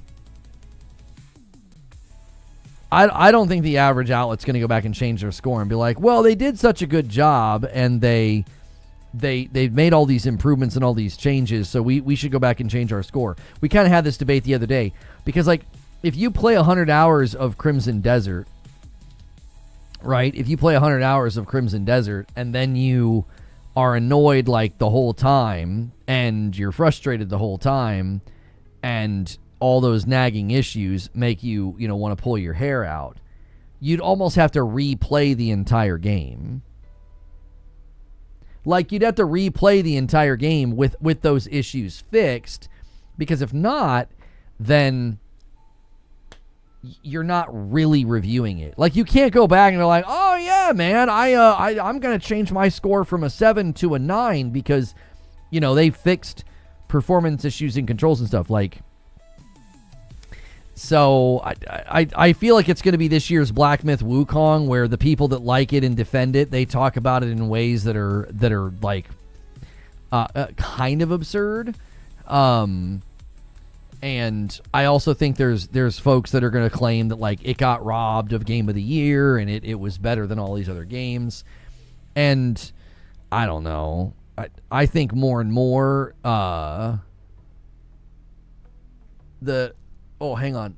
Oh, there we go. I think more and more the conversation around Game of the Year people get fixated on a game that is more than a game for them.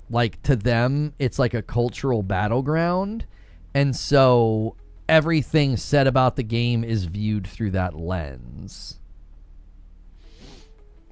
Right? Everything's viewed through that lens. So for me, I played, Black Myth. I played Crimson Desert. And I'm yeah, there are things that, you could praise. There are things that you could be critical of. And so I'll criticize those things. And then the people that view the game as it's something more than a game for them, they almost feel like there's an affront happening. They're no, this game is the best thing, ever or whatever. I don't know. The kindest thing I heard about Crimson Desert is that it's a guilty pleasure. Guilty pleasures don't equal Game of the Year. Right. Right. Well, and the fact that if you look at the score on Steam, they act like this is the be all end all. It has an 82. And a spread of the users giving it an 82 and the critics giving it a 77, that seems like a pretty normal spread to me. You didn't beat Black Myth though. I don't know. I don't understand what you mean.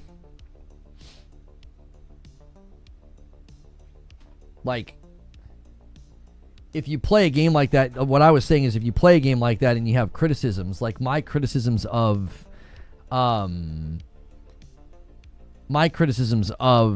Black Myth had way more to do with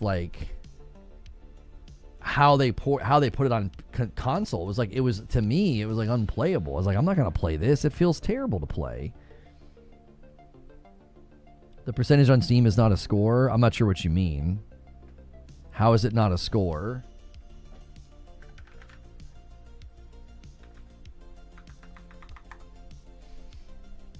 You can't criticize this restaurant unless you've eaten every dish on the menu.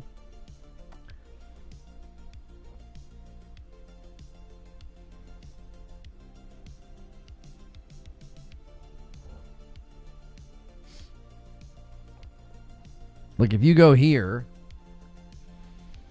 it's got 106,000 reviews. This is Crimson Desert, and it's got an 83%. So it continues to go up. It's not a review score. It's a percentage of favorable reviews. So I feel like you're saying it's not a review score. It's a review score. Like that's what that is. A percentage of favorable reviews is a review score.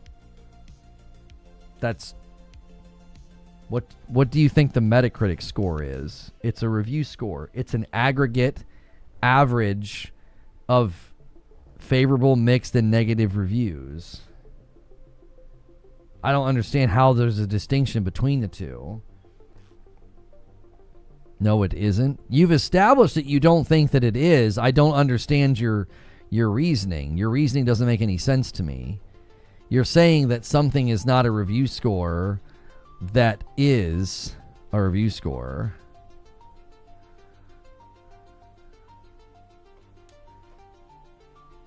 $80 out of 100 says the game is a B-. That's not true. I know you keep saying that it isn't true, but you're not establishing, like, you're not arguing. You're just stating that it is or it isn't. It's like if you have a percentage of favorable reviews, that's a score. It has a score. It has an average.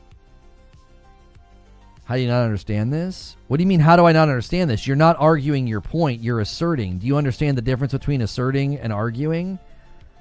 I can assert that you have blonde hair. That can be factually incorrect. I'm not arguing. I'm just asserting. I could assert that people with blonde hair are less intelligent. That's just me asserting it. Steam doesn't let reviewers give an exact score. No, I know that the users can't give a score. They give it a thumbs up or a thumbs down. And then the review score it gets is a percentage representation of that. It just says favorable or unfavorable. Right. That's what I mean. Like that percentage is a score. That's the score that a game has on Steam. Metacritic aggregates actual review scores, not just percentages of favorable.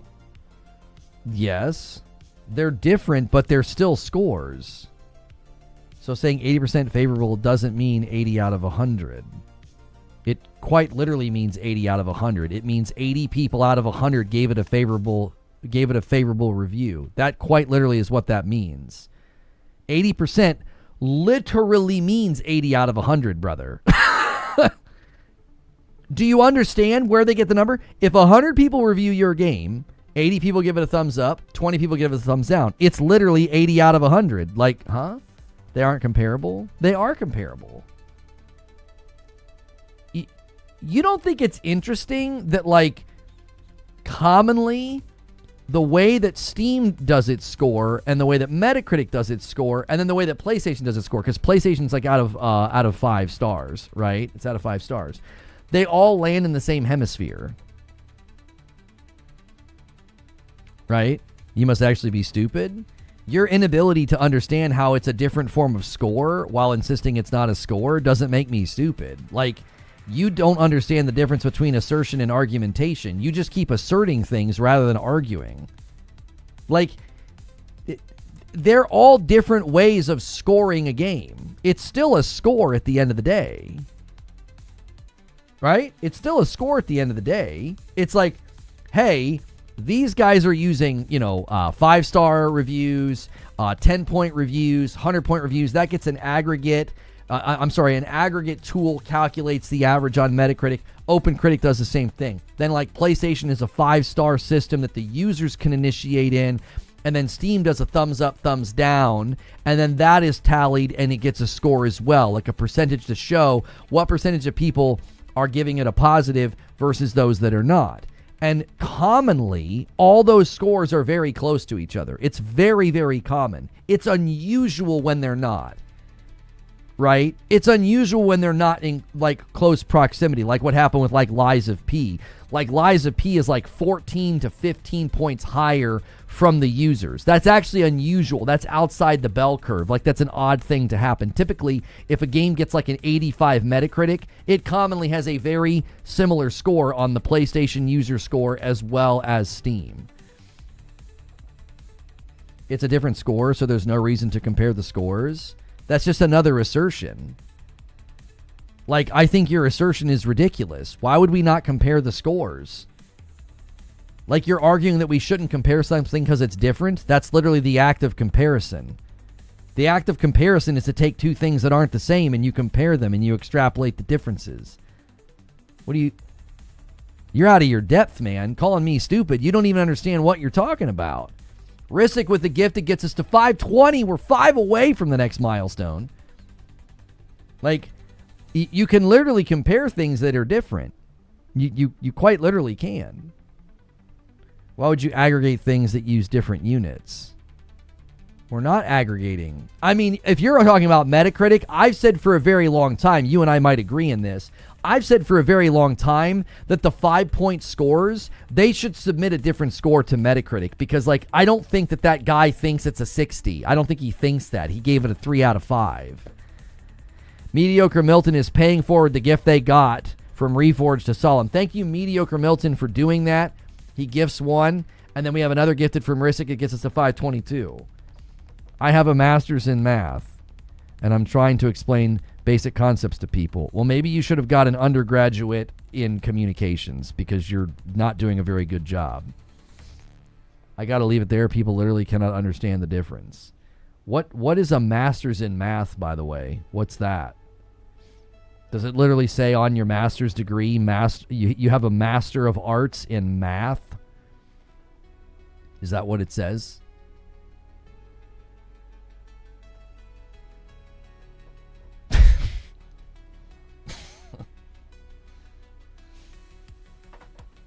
I have a Master of Arts in math. And I don't think anybody here needed that explained to us. We all readily understand how those scores are tallied, right?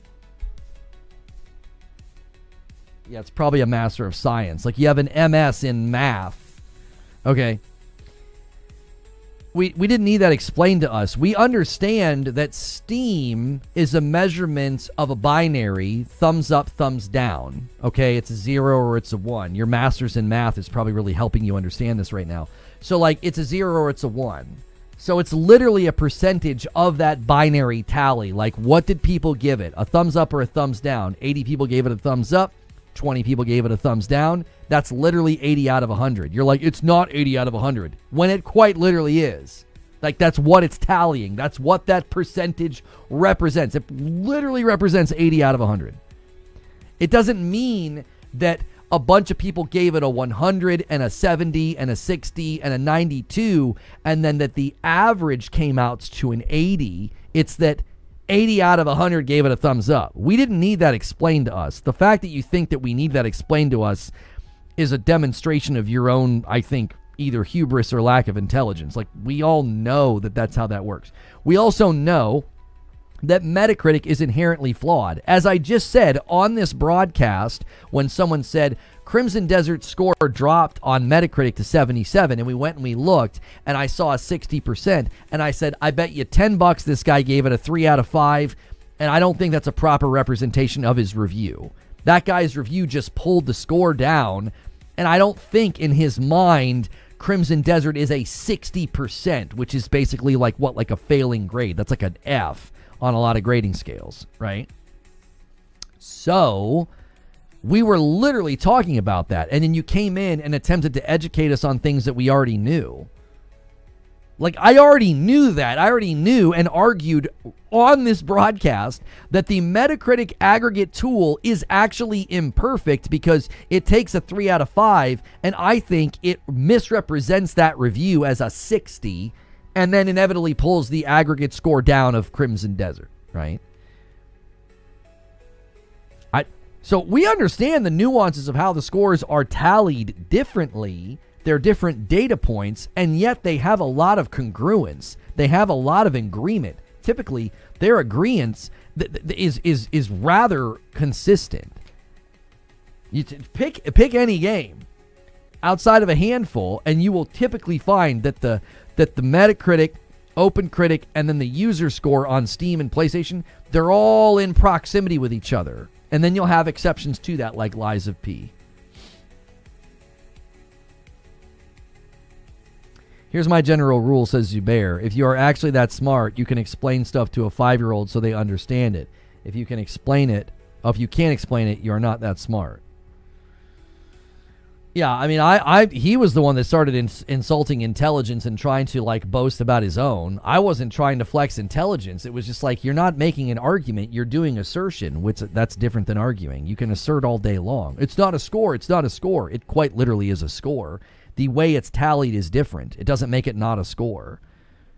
You know, like, you could have 2 different scoring systems for a movie. Do you recommend it or not? Yes or no? And then you could also have people score it out of 5 stars. Both of those would still be described as a score. The method of calculation doesn't change the fact that the result is still a score.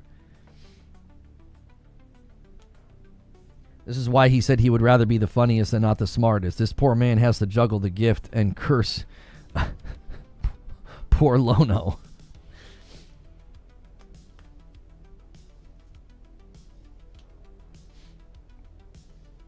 $60 is a D, 60 or less is failing, so 59. I feel like we've had this discussion before. I feel like it depends on where you are. I feel like growing up, if you got a 60%, you failed. Maybe I'm misremembering, but when I was in high school, I swear if you got a 60, you were failing. That was a failing grade. I think like a 65 and up was a D. At least that's how I felt like I was graded growing up. I feel like once you drop below a 65, you were a D minus. As soon as you touch 60, you were failing.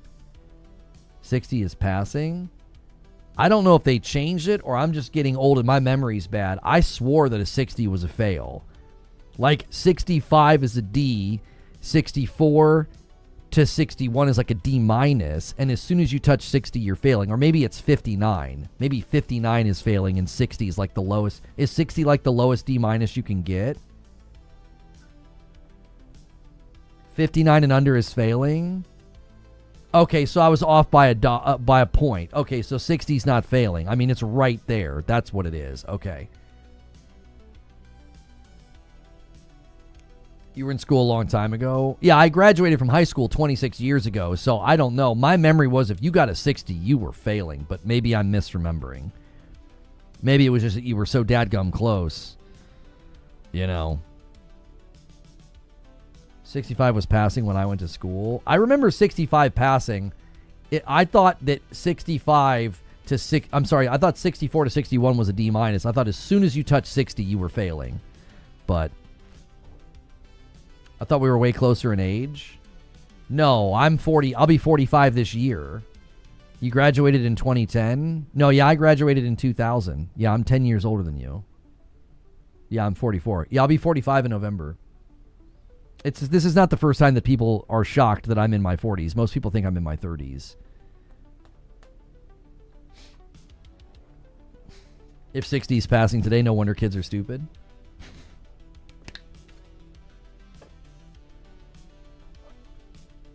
I'm 46, and I want to say they changed the scale in the 6th grade. 60 to 69 was a D. Right, with like 60 being a D minus and 69 being a D plus. Quite literally. Hey-o. Just coming to YouTube and say I have a master's in accountancy, and you're all stupid and kind of gay. Have a lovely day. I mean, yes, everyone's kind of gay, Fuzzy. And that's both your own wishful thinking, but also somewhat true. But... we're not stupid, Fuzzy. Okay? You know what? I'd rather be called gay than stupid.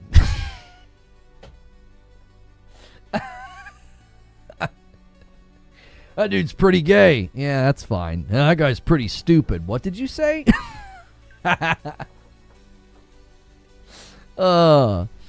I wish I graduated in 2000. I graduated in 85. Old fart. Old fart for sure. I was 4 years old when you graduated. Old head. Anything below 60 was an F. Yeah. I remember my senior year, they made me take a political science class. I didn't even need to take it. I could have failed it and still graduated. And the teacher was so frustrated with me because I would just go to his class and sleep. I was like, they wouldn't let me take 2 study halls. So they forced me to take a class that I had zero interest in. And I would just go to his class and sleep. And I felt bad, but I was like, sorry, man. I didn't have the energy or care to try in a class that didn't matter. It was like, I don't need the class. I think I got a D. You know what I mean? I'm 29 and I'm shamed every day for having a huge... Oh, really? Okay. I bet. Graduated in 85. That makes you 17 plus 41. Well, and he'd be 15 years older than me. Huh? So I'll be 45. He'll be... There you go.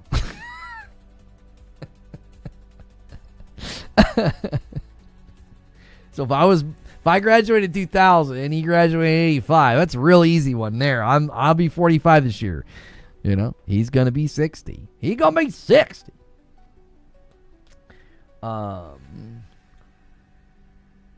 Graybeards unite. Yeah, man. I'm starting to get it. It's coming in here. It's coming in the front. Guys, in 7 minutes, we're going to be going over to Ginger's podcast. You guys have unlocked the stream tomorrow night, so don't forget, Saturdays at 8 p.m. Eastern, we do a stream with my wife. She reacts to the week's gaming news. It'll be a fun time. You can make her play Super Meat Boy 3D, which launched this week. You can make her play that if we hit the stretch goal. You will only have 1 hour to hit stretch goal tomorrow night, okay? You will only have 1 hour, so you can get a head start now in the waning 6 minutes here. In the waning 6 minutes, you could get it closer to the 750. So check your resubs, check your primes, all that helps. Hey, this is weird. Oh, this is official from Steam. Look at the word they use. I wonder if that guy is still here. He's probably busy hanging up his masters in math on the wall. So a Steam says calculating review score. The review score for a game is basically a categorization based on the percentage of positive reviews. Only reviews from players who have purchased the game from Steam are counted towards the score. If the game does not require purchase, all reviews will be counted. That's a really weird use of the word there. It says calculating review score. Look at that. Isn't that wild? Isn't that wild how that works? Calculating review score. Wow. Look at that. Son of a bitch.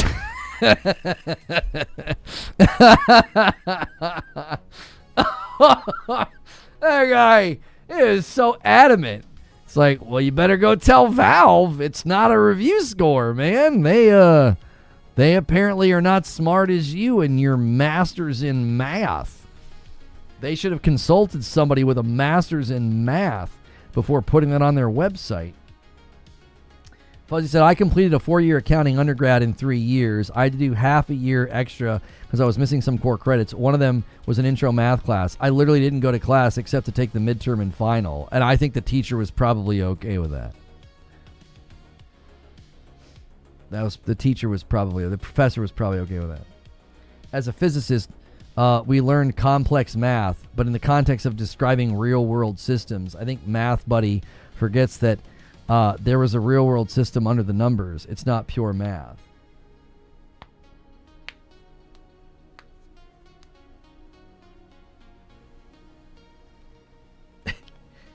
In math. I mean, maybe a master's of science. Would it be called mathematics? What would a master's degree in math be called? I went to Jesus school. I don't know any of this stuff. It would be a Master of Science in Mathematics. So yeah, it's literally called a Master's in Math. Like, I guess shorthand. A Master of Science in Mathematics. Okay. I just love the way he said it. A Master's in Math. I have a Master's in words. He might just be a pedantic a-hole. I think that shoe fits a lot better. A Master's in made-up Greek nonsense. That's right. That's right. I know. Anytime I told people that I was really good at Greek, they're like, you can speak Greek? I'm like, hang on a minute. Hang on now. No, I cannot. Mm-hmm. He's an effing math master. Maybe he's just really good at a video game called Math Master, and that's what he was talking about.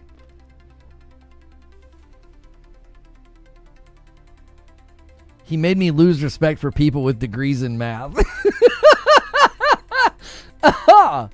Yeah. What?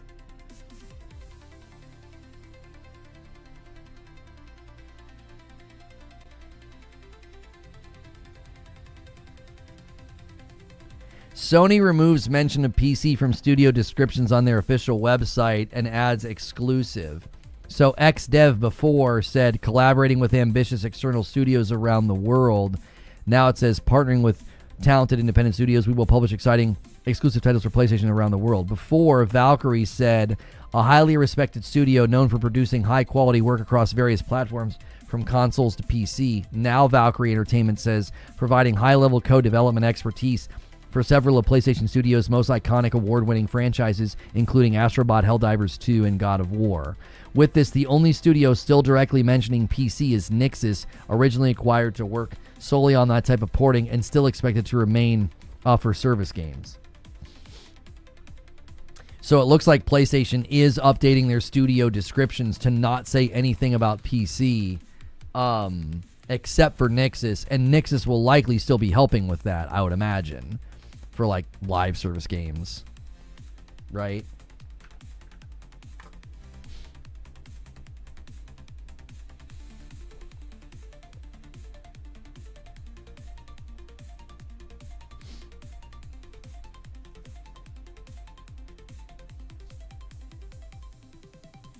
He grew frustrated with our stupidity and he returned to his planet. Yes, we were too stupid to understand that because a score is calculated differently, it's no longer a score. We really struggled with that one. So,